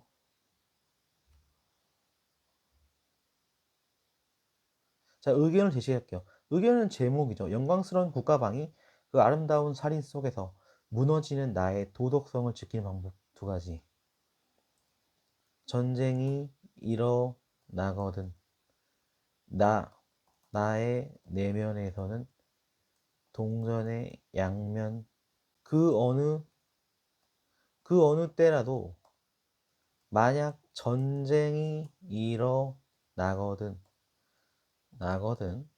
나는 살인을 해야 한다. 이렇게 첫 문장 좀 강렬하게 말해야겠네요. 양가적인 감정이 치솟겠지만 어쩔 수 없는 노릇이요. 나 또한 적극적으로 국가의 방위를 지키기 위해 충실히 나의 임무를 다할 것이다. 그렇기에 나는 군 복무를 마칠 수 있었지 않았는가? 이렇게 약간 군인으로서의 자세를 드러내는 거죠. 그 어느 때라도 만약 전쟁이 일어나거든 나는 살인을 해야 한다. 양가적인 감정이 여기다 물론을 넣으면 좋겠대요. 물론이라는 단어가 안 좋을 수도 있겠지만 물론을 뺄게요. 그러면 그 과정에서 발생하는 아니면 피어나는 그 과정에서 피어나는 양가적인 감정이 다 퇴고하면은 죄책 작은 규모의 죄책감을 선사하겠지만 나 역시 어쩔 수 없는 노릇이요. 나 또한 적극적으로 자 계속 퇴고를 하는 거죠. 퇴고를 좀 바로바로 할 수도 있는 것 같아요. 전체적인 퇴고는 다음날 하는 게 좋아요. 하지만 즉각적인 퇴고 나쁘지 않습니다. 자, 그 어느 때라도 만약 전쟁이 일어나거든, 그 어느 때라도 만약 전쟁이 일어나거든, 나는 살인을 해야 한다. 그 과정에서 피어나는 양가적인 감정이 작은 규모의 죄책감을 선사하겠지만, 나 역시 어쩔 수 없는 노릇이다. 자, 문장을 짧게 해야겠네요. 게다가 나 또한 적극적으로 국가의 방위를 지키기 위해 충실히 나의 임무를 다할 것이다. 자, 그렇기에 나는 군복무를 자, 요거 조금 더 비유적인 문장이 좋을 것 같은데요. 그렇기에 나는 그치 군 제대를 아, 군 제대를 원활히 마칠 수 있었지 않았는가? 요 문장도 안 좋네요, 별로. 자, 안 좋은 것 같아요. 그렇기에 나는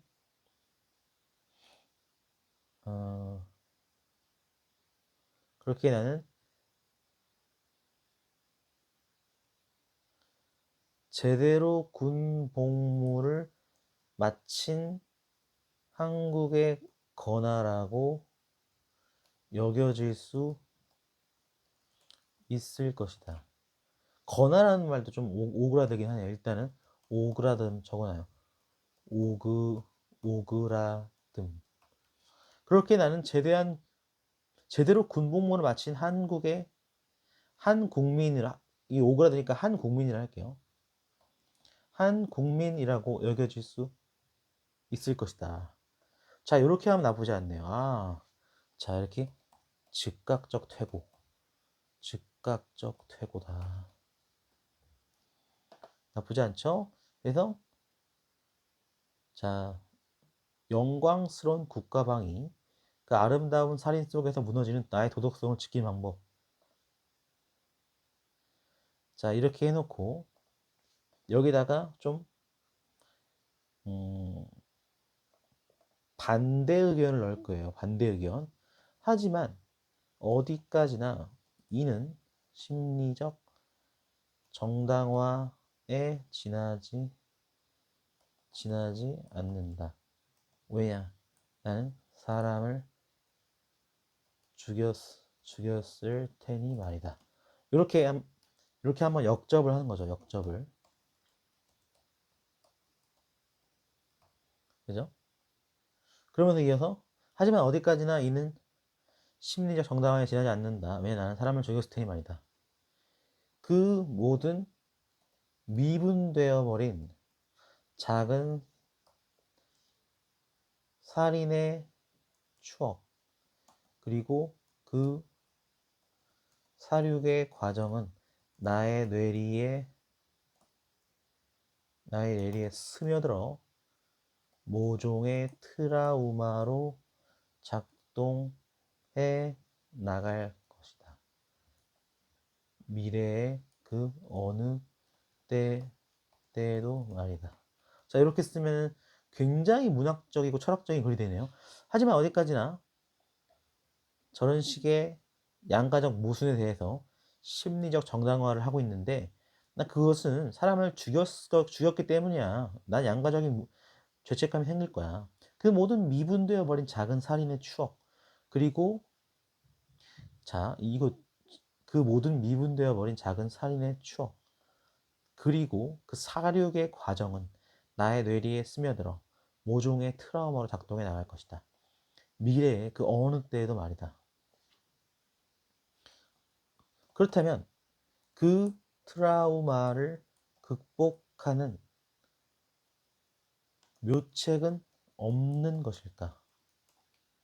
딱 이렇게 하면서 니체의 문구를 인용하면 되겠죠. 아까 그 문장. 이 정도는 인용해도 되잖아요. 예술, 오로지 예술, 우리는 예술을 가지고 있기에 진리로 인하여 죽지 않을 수 있다. 라고 니체는 말했다. 요거를 카피 앤 페이스트 해오죠.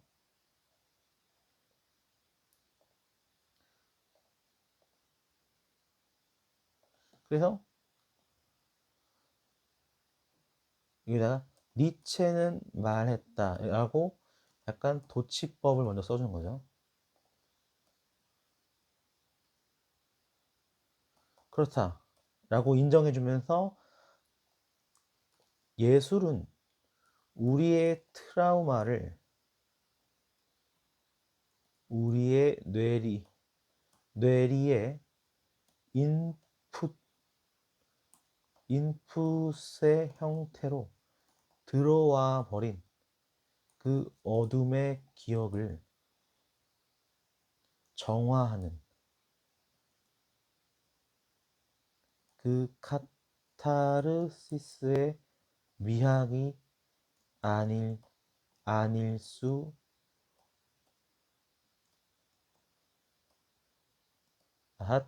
없다라는 거. 좋네요. 그렇다. 예술은 우리의 이 정신적 트라우마 나쁘지 않네요. 정신적 트라우마를 컴마 치고 다시 그거 똑같은 말이에요. 수식어예요. 예술은 우리의 정신적 트라우마를 또는 우리 뇌리의 인풋의 형태로 들어와 버린 그 어둠의 기억을 전쟁이라는 그 어둠의 기억을 정화하는 그 카타르시스의 미학이 아닐 수 없다. 나쁘지 않죠? 이것이 나의 양가적 자기 모순을 극복하는 첫 번째 방법이니라. 이렇게 해놓고 두 번째는 바로 충실한 믿음 내지는 모종의 신념과 철학이라 하겠다 라고 하는 거죠. 왜냐하면 아까 말했다시피 까미의 말 중에서 이런 게 있었잖아요.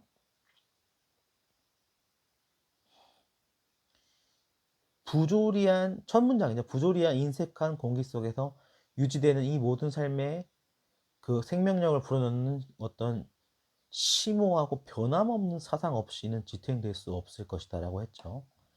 그래요. 예술뿐만 아니라 철학이 필요해요. 그 두 번째는 바로 충실한 믿음 내지는 모종의 신념과 철학이라 말하겠다. 철학이라 하겠다. 그건 바로 살인은 때때로 허용된다는 확장적 윤리관이다. 윤리관에 기인한다. 이렇게 쓰는 거죠. 내가 원한을 품고 누군가의 심장에 칼을 꽂는다면 그것은 엄연히 범죄이고 나는 처벌받아 마땅하다. 그러나 상대가 나를 죽이려 들거든 그때조차도 나는 절대로 상대를 죽이면 아니 된다 라는 윤리명제를 부둥켜 안고 상대를 죽이지 않아야만 하는가? 자, 나쁘지 않죠? 일단 이렇게 쓰는 거예요. 일단 써. 전혀 전혀 그렇지 아니하다. 이렇게 하는 거죠. 그건 바로 살인은 때때로 허용된다는 확장적 윤리관에 기인한다. 내가 원한을 품고 누군가의 심장에 칼을 꽂는다면 그것은 엄연히 범죄이고 나는 처벌받아 마땅하다. 그러나 상대가 나를 죽이려 들거든 그때조차도 여기다 컴마 하면 좋겠네요. 그때조차도 나는 절대로 상대를 죽이면 아니 된다는 윤리명제를 부둥켜 안고 상대를 죽이지 않아야만 하는가? 전혀 그렇지 아니하다. 이때 적용되는 법 철학이 바로 정당방위로서의 살인이다. 자, 여기서 법 조항 또는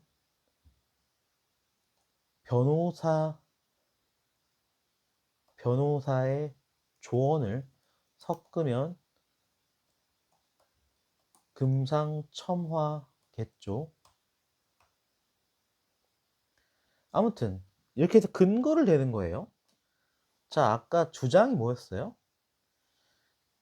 전쟁이 일어나거든 나는 살인을 해야 되고 그 양가적인 감정을 극복하는 방법, 영광스러운 국가 방위, 그 아름다운 살인 속에서 무너진 나의 도덕성을 지키는 방법은 철학과 예술이 답이다. 철학과 예술이 답이다.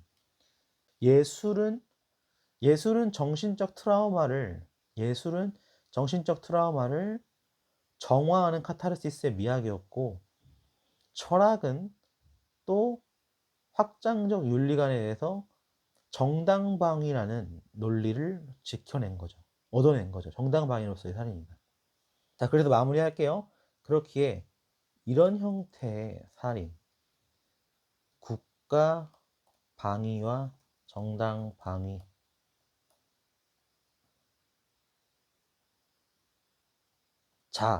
자라고 하면서 이런 형태의 살인, 즉 정당 방위라는 살인이 허용된다면 국가 수준에서는 국가 방위로서의 살인이 곧 전쟁이라고 칭할 수 있겠다. 이렇게 쓰면 되겠죠? 자, 이런 형태의 살인. 지금 논리를 펼친 게 내가 살인하면은 윤리적 가책, 양심의 가책을 느낄 것 같지만 그거는 정신적 트라우마를 예술로 극복해도 되고, 그다음에 철학으로서는 내가 원한을 품고 누군가를 죽인다면 그거는 처벌받아 마땅하지만, 근데 그것이 아니라 상대가 나를 죽이려 들 때의 정당방위, 그 논리로서는 나의 살인이 허용된다. 그리고 그걸 국가 수준으로 확장시켰을 때 국가방위로서의 살인도 전쟁이기 때문에,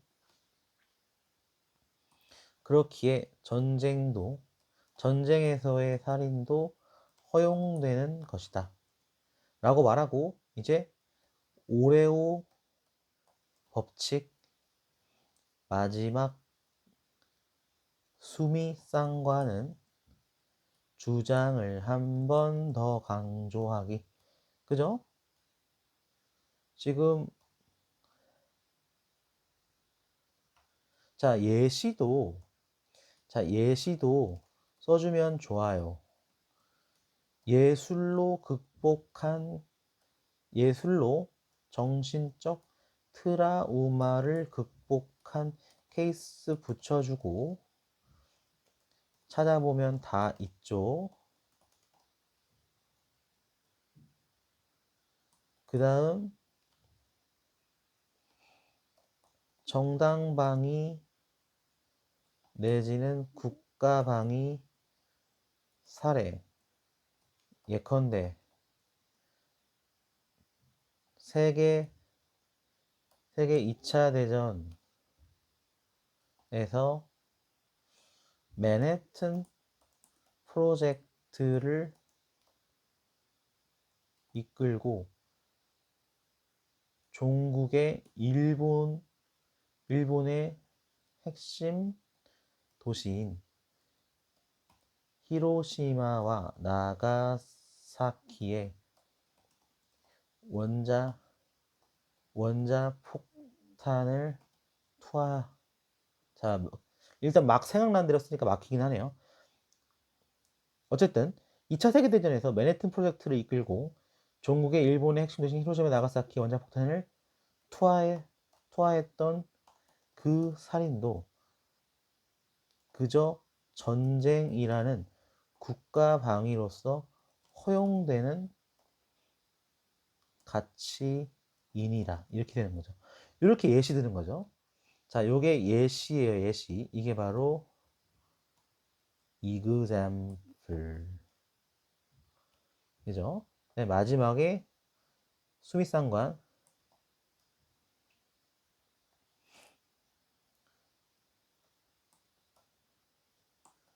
그렇게 나는 전쟁으로 인한 양가적 감정을 예술과 철학으로 극복하여 나의 존엄성을 수호할 수 있는 것이다. 그렇게 나는 전쟁으로 인한 양가적 감정을 예술과 철학으로 극복하여 나의 존엄성을 수호할 수 있는 것이다. 자, 이렇게 하면은 초고가 완성되네요. 자, 영상이 너무 길어지니까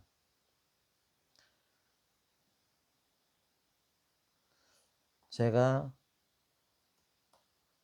1에서 3일 안에 완성된 원고를 댓글로 남기겠습니다. 자, 앞으로 수업은 초고 저술, 그리고 댓글은 완성된 원고 남기기. 자, 이런 식으로 수업 진행할게요. 좋습니다. 네, 안녕하세요. 오늘은 필사하는 글쓰기 특강, 귀스타브 르봉의 군중 심리를 한번 필사해 보도록 하겠습니다. 네, 프랑스의 의사이자 사회 심리학자거든요. 네, 군중 심리를 간략하게 요약하면 19세기 말 정말 이 귀스타브 르봉은 군중의 시대라고 했습니다. 대중이 사람들이 모여버리면 집단 사고를 하게 되는데, 그러면 개인의 합리성이 오히려 말살되고 완전 집단이 추구하는 그 가치에 맹목적으로 감정에 휘둘리게 된다라는 것을 목격했습니다. 그걸 바로 군중심리라고 하는데요. 일례로 선당후사라는 게 있잖아요. 선당후사. 너 개인의 정치를 하려고 하는 거야? 개인의 정치는 뒤로 하고 당을 위해 헌신하고 희생해야지. 뭐 이런 식의 말을 하다 보면 개인의 소신 발언, 소장파화적 발언이 약화되고 오히려 당만을 위한 헌신, 그리고 자기 의견이 없는 감정적인 군중심리에 휘말리게 된다고 합니다. 한번 주요 구절 낭독해 보겠습니다. 여러분도 낭독 후에 제가 올려놓은 전체 대본을 보시고 꼭 필사해 주세요. 펜 또는 노트북 타이핑이죠. 가봅시다. 외세의 침략이나 왕조의 전복과 같이 엄청난 정치적 변화는 로마 제국의 멸망과 아랍 제국의 건립처럼 문명의 변화에 앞서 일어나는 대격변의 주 요인으로 보인다. 그러나 좀 더 면밀히 연구해 보면 겉으로 드러난 원인 뒤에 사람들의 생각 속에서 일어난 근본적인 변화가 실제 원인으로 작용했음을 알 수 있다. 역사의 격변에서 진정 놀라운 것은 규모와 폭력성이 아니다. 문명을 완전히 새롭게 뒤바꾸는 중대한 변화는 사상과 개념, 신념 안에서 일어난다. 그러므로 역사에서 기억되는 사건은 눈에 보이지 않게 일어난 사상의 변화가 낳은 가시적 결과라고 할 수 있다. 그런 중대한 사건이 극히 드물게 일어나는 이유는 한 민족이 조상에게 물려받은 사상의 토대가 그만큼 안정되었기 때문이다. 현 시대도 그렇게 사람들의 사상이 변화를 겪고 있는 중대한 순간이다. 이런 변화의 기저에는 두 가지 근본 요인이 있다. 하나는 서양 문명을 떠받쳐온 종교적, 정치적, 사회적 신념의 붕괴다. 다른 하나는 현대 과학과 산업이 이루어낸 발견으로 우리가 살아가고 생각하는 환경이 달라진 것이다. 자, 여기서 중략하고 중요한 부분 발췌문 또 들어가 볼게요. 그러나 미래 사회가 어떻게 조직되든지 간에 그 사회는 현 시대에 새롭게 등장해 끝까지 살아남을 군중 세력을 고려하지 않을 수 없다. 또 중략할게요. 다음 발췌문. 과거의 모든 신념은 비틀거리고 사라지고 사회를 예부터 떠받치던 기둥들도 차례로 무너져 가지만 군중 세력만은 어떤 것에도 위협받지 않고 위세가 커져만 간다. 우리가 앞으로 맞이할 세상은 그야말로 군중의 시대가 될 것이다. 군중은 또 중략하겠습니다. 다음 발췌문은요. 군중은 이성적 추론에는 그다지 소질이 없지만 행동하는 데에는 빠르다. 그들은 지금처럼 조직화되면서 힘이 막강해졌다. 현재 잉태되고 있는 군중의 이념을 보면 조만간 과거의 이념들이 지녔던 힘을 갖게 될 것이다. 어떤 논쟁도 허용하지 않고 전제적이며 절대적인 힘 말이다. 요컨대 군중의 권리가 군주의 신성한 권리를 대신하는 것이다. 여러분, 제가 대본 올려놓을 테니까 한번 필사하신 다음에 꼭 저랑 한번 저희만의 글쓰기를 실행해 봅시다. 자, 컴퓨터로 할게요.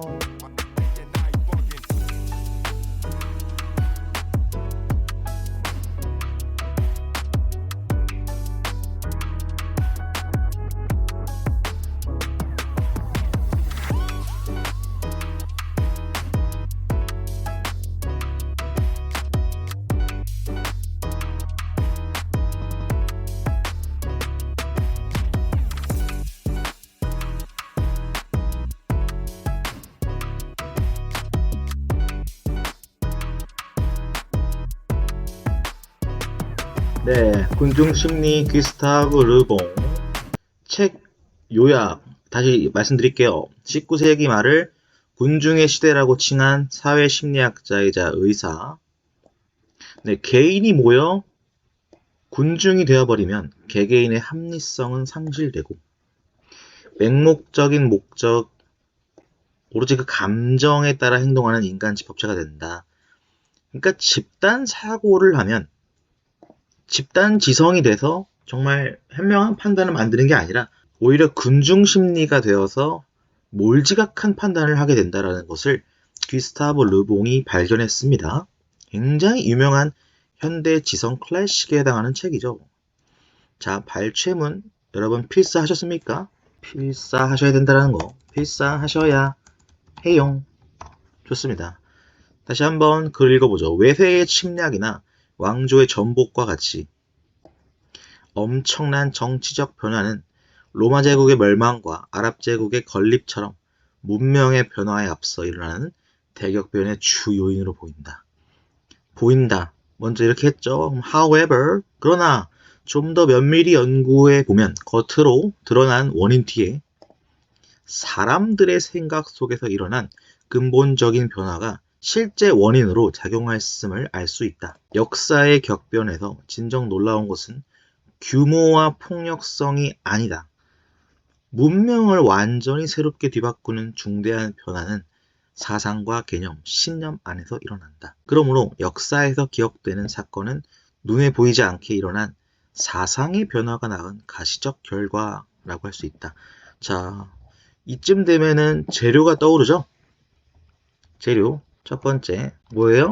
프랑스 시민혁명. 프랑스 시민혁명이 떠오르네요. 이것은 군중의 사상적 변화가 낳은 가시적 혁명이다. 이렇게 적어 놓을게요. 프랑스 시민혁명.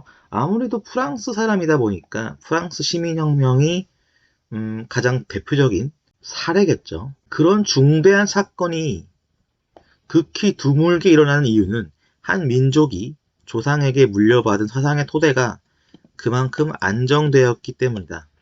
현 시대에도 그렇게 사람들의 사상에 변화를 겪고 있는 중대한 순간이다.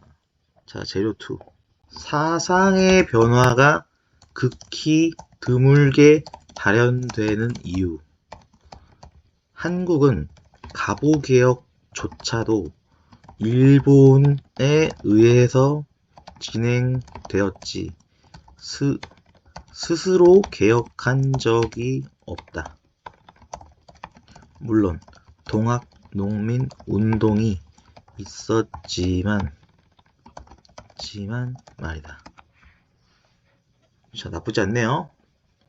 자, 물론 그렇다고 이 일본에 의한 개혁을 제가 찬동하거나 그러는 게 아니에요.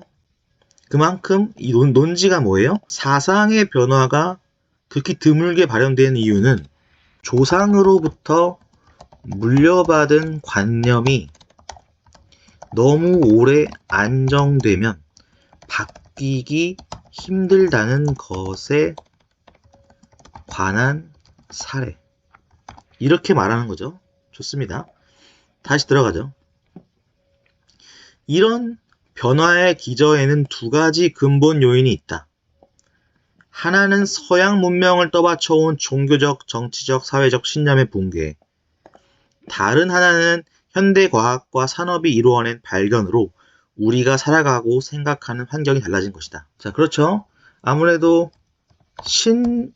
신분제도의 타파는 종교적, 정치적 신념의 붕괴 플러스 과학 기술 문명의 발전 때문이다. 너무 당연하죠. 여기도 또 뭐가 떠올라요? 마르크스의 유물사관이 떠오른다. 이렇게 적어두면 좋겠죠. 글의 재료를 써놓는 거예요.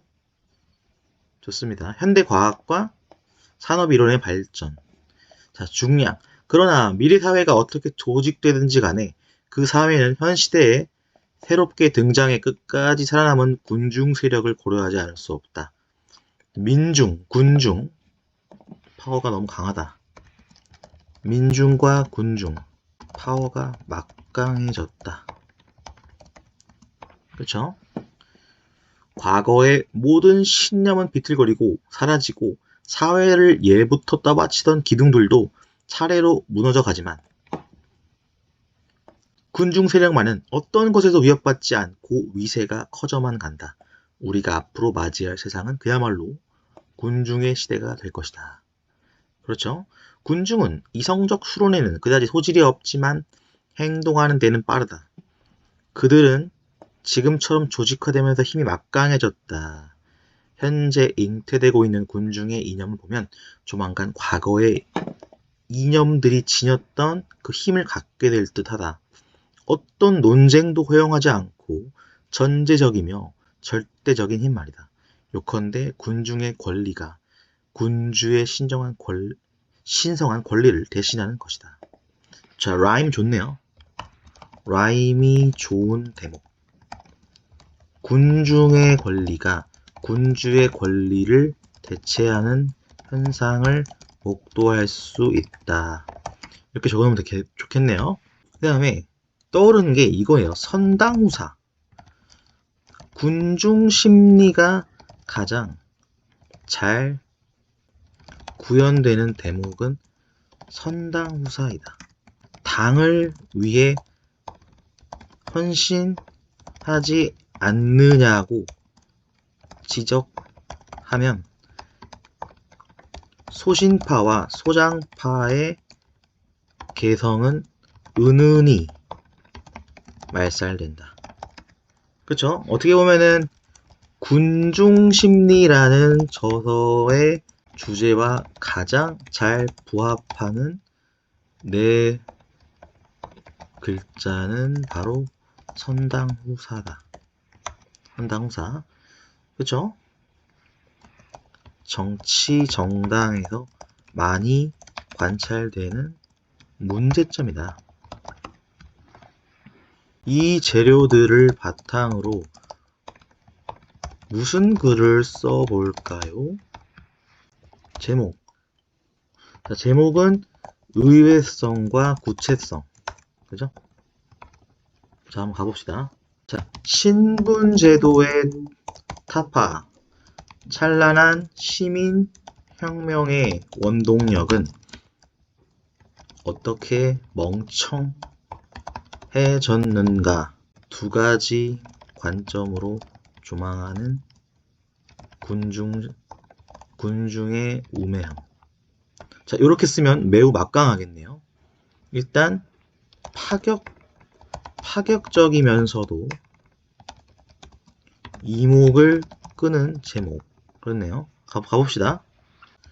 귀족은 종교적, 정치적 신념에 의지하여 노예를 소유할 수 있었고, 그 노예들은 귀족의 소유 재산인 농지에서 노동해야 했다. 이렇게 첫 문장을 강렬하게 써주네요. 귀족은 종교적 정치적 신념에 의지하여 노예를 소유할 수 있었고, 그 노예들은 귀족의 소유 재산인 농지에서 노동해야 했다. 자, 이렇게 시작하고요.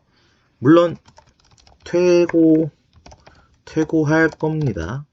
퇴고한 완성본은 유료 강좌에 게시. 알고 있죠? 좋습니다. 하지만 신분 제도는 전격 타파되었다. 귀족과 평민, 그리고 노예, 이 모두를 상회하는 군주의 권리는 군중의 권리에 의해 대체되고 파괴되었다. 이렇게 쓰면 나쁘지 않네요. 귀족과 평민, 그리고 노예,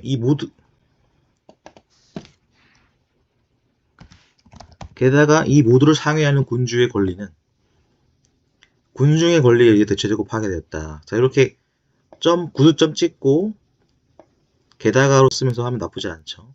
군중의 권리에 의해 대체되고 파괴되었다. 자, 근데 제가 깜빡하고 오레오 법칙을 간과했네요. 다시 의견 제시, 근거 제시, 그 다음에 사례 제시, 그 다음에 의견 강조 순서로 재배치할게요. 가봅시다. 신분제도를 붕괴시킨 원동력인 군중의 이념은 어느새 두 가지 관점에서 우둔해지고 말았다. 이렇게 첫 문장 의견 제시를 해야겠네요. 신분제도를 붕괴시킨 원동력인 군중의 이념은 어느새 두 가지 관점에서 우둔해지고 말았다. 귀족은 종교적 정치적 신념에 의지하여 노예를 소유할 수 있었고, 그 노예들은 귀족의 소유 재산인 농지에서 노동해야 했다. 자, 일단 과거라고 말하면 좋겠네요. 과거 귀족은. 하지만 신분제도는 전격 타파되었다. 짧은 문장. 귀족과 평민 그리고 노예, 게다가 이 모두를 상회하는 군주의 권리는 군중의 권리에 의해 대체되고 파괴되었다. 나쁘지 않네요. 그 다음에 여기서 근거와 동시에 약간 사례 제시 속성을 종합하고 있는 마르크스 유물 사학을 말할게요. 마르크스와 엥겔스는 사적 유물론을 제시하며 시민혁명과 산업혁명의 연관성을 서술한 바 있다. 산업혁명이 발발하자 공장이 늘어났고 신흥 자본 세력인 부르주아가 탄생했다. 산업혁명이 발발하자 공장이 늘어났고 그 공장이라는 생산 수단의 소유자인 신흥 자본 세력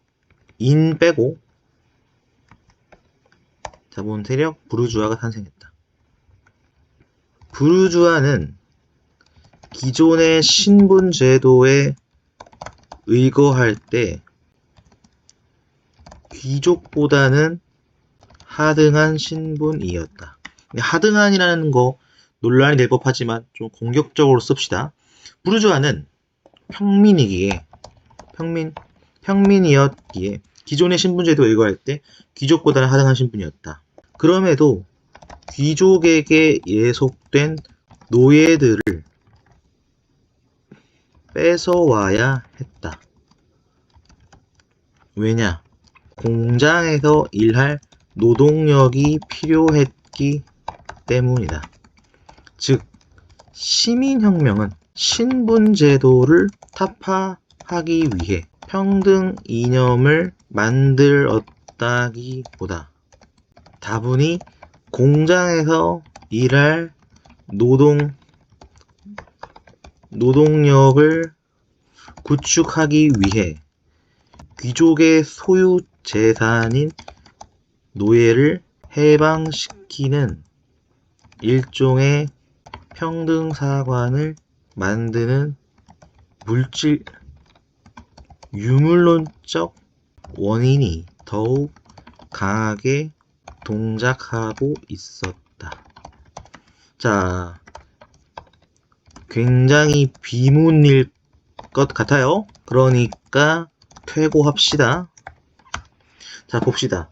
즉, 시민혁명은 신분제도를 타파하기 위해 평등이념을 이타적인 동기로서 평등이념을 만들었다기보다, 그렇죠. 이런 의도라기보다는 다분히 공장에서 일할 노동력을 구축하기 위해 귀족의 소유 재산인 노예를 해방시키는 사실상의 노동력 탈취의 형태로서 일종의 평등사관을 만드는 유물론적 원인이 더 강하게 동작하고 있었다. 그렇죠? 그러니까 무슨 말이에요?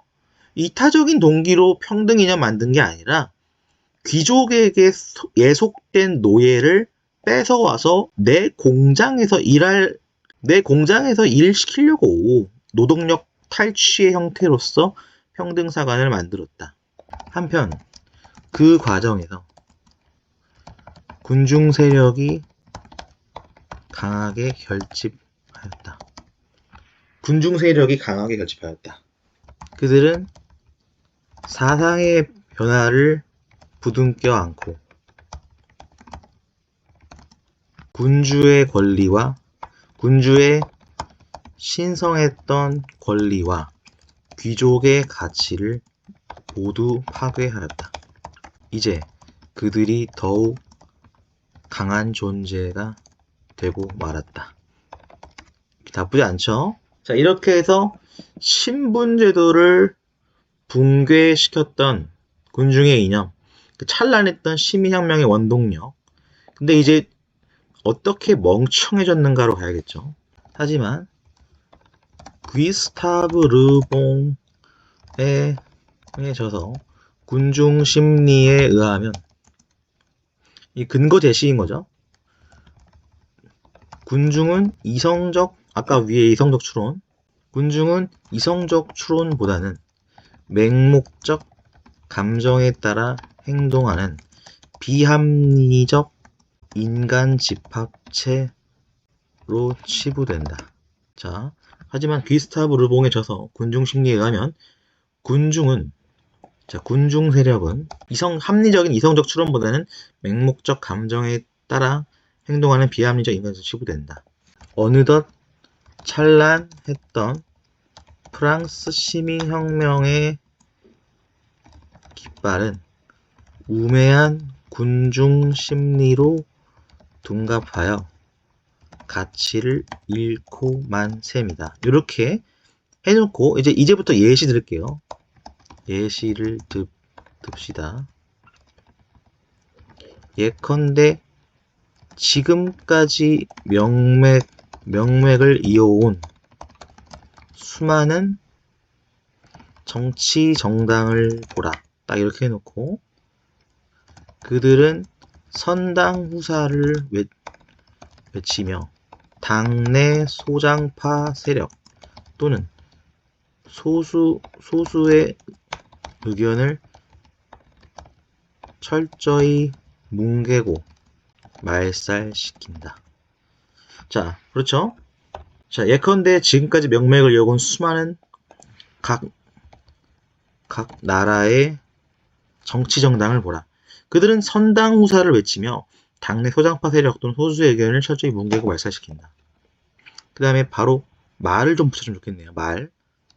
너 개인의 사사로운 정치를 하는 거야? 당을 위해 헌신해야지. 라는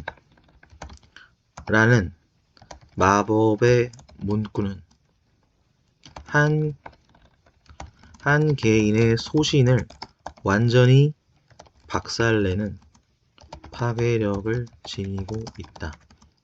이것이 군중 심리의 위세라 하겠다. 이렇게 하는 거죠. 좋네요. 게다가 군중 정치적 선당 후사의 군중 심리가 관념 또는 군중 심리가 그 정당을 지지하는 국민들의 합리적 판단까지 마비시키면서 국력을 쇠퇴시키는 현상을 수도 없이 목도할 수 있다. 이렇게 하고요. 그 다음에 다시 의견 강조. 그리하여 마르크스 유물사관과 귀스타브 르봉의 군중 심리에 입각하여 찬란했던 프랑스 시민혁명의 가치가 어느덧 빛바랜 검은 깃발이 되었음을 절감할 수 있다. 게다가 마지막에 이런 거 한마디 좋겠네요. 소크라테스도 민주주의를 비판한 바 있다. 왜 그랬는지 잘 알 수 있으리라. 이렇게 하면 되겠네요. 좋습니다. 오늘은 여기까지고요. 역시 이거는 초고죠. 초고는 쓰레기다. 퇴고한 완성본은 유료 강좌에서만 보실 수 있습니다. 고생했어요. 또 봬요.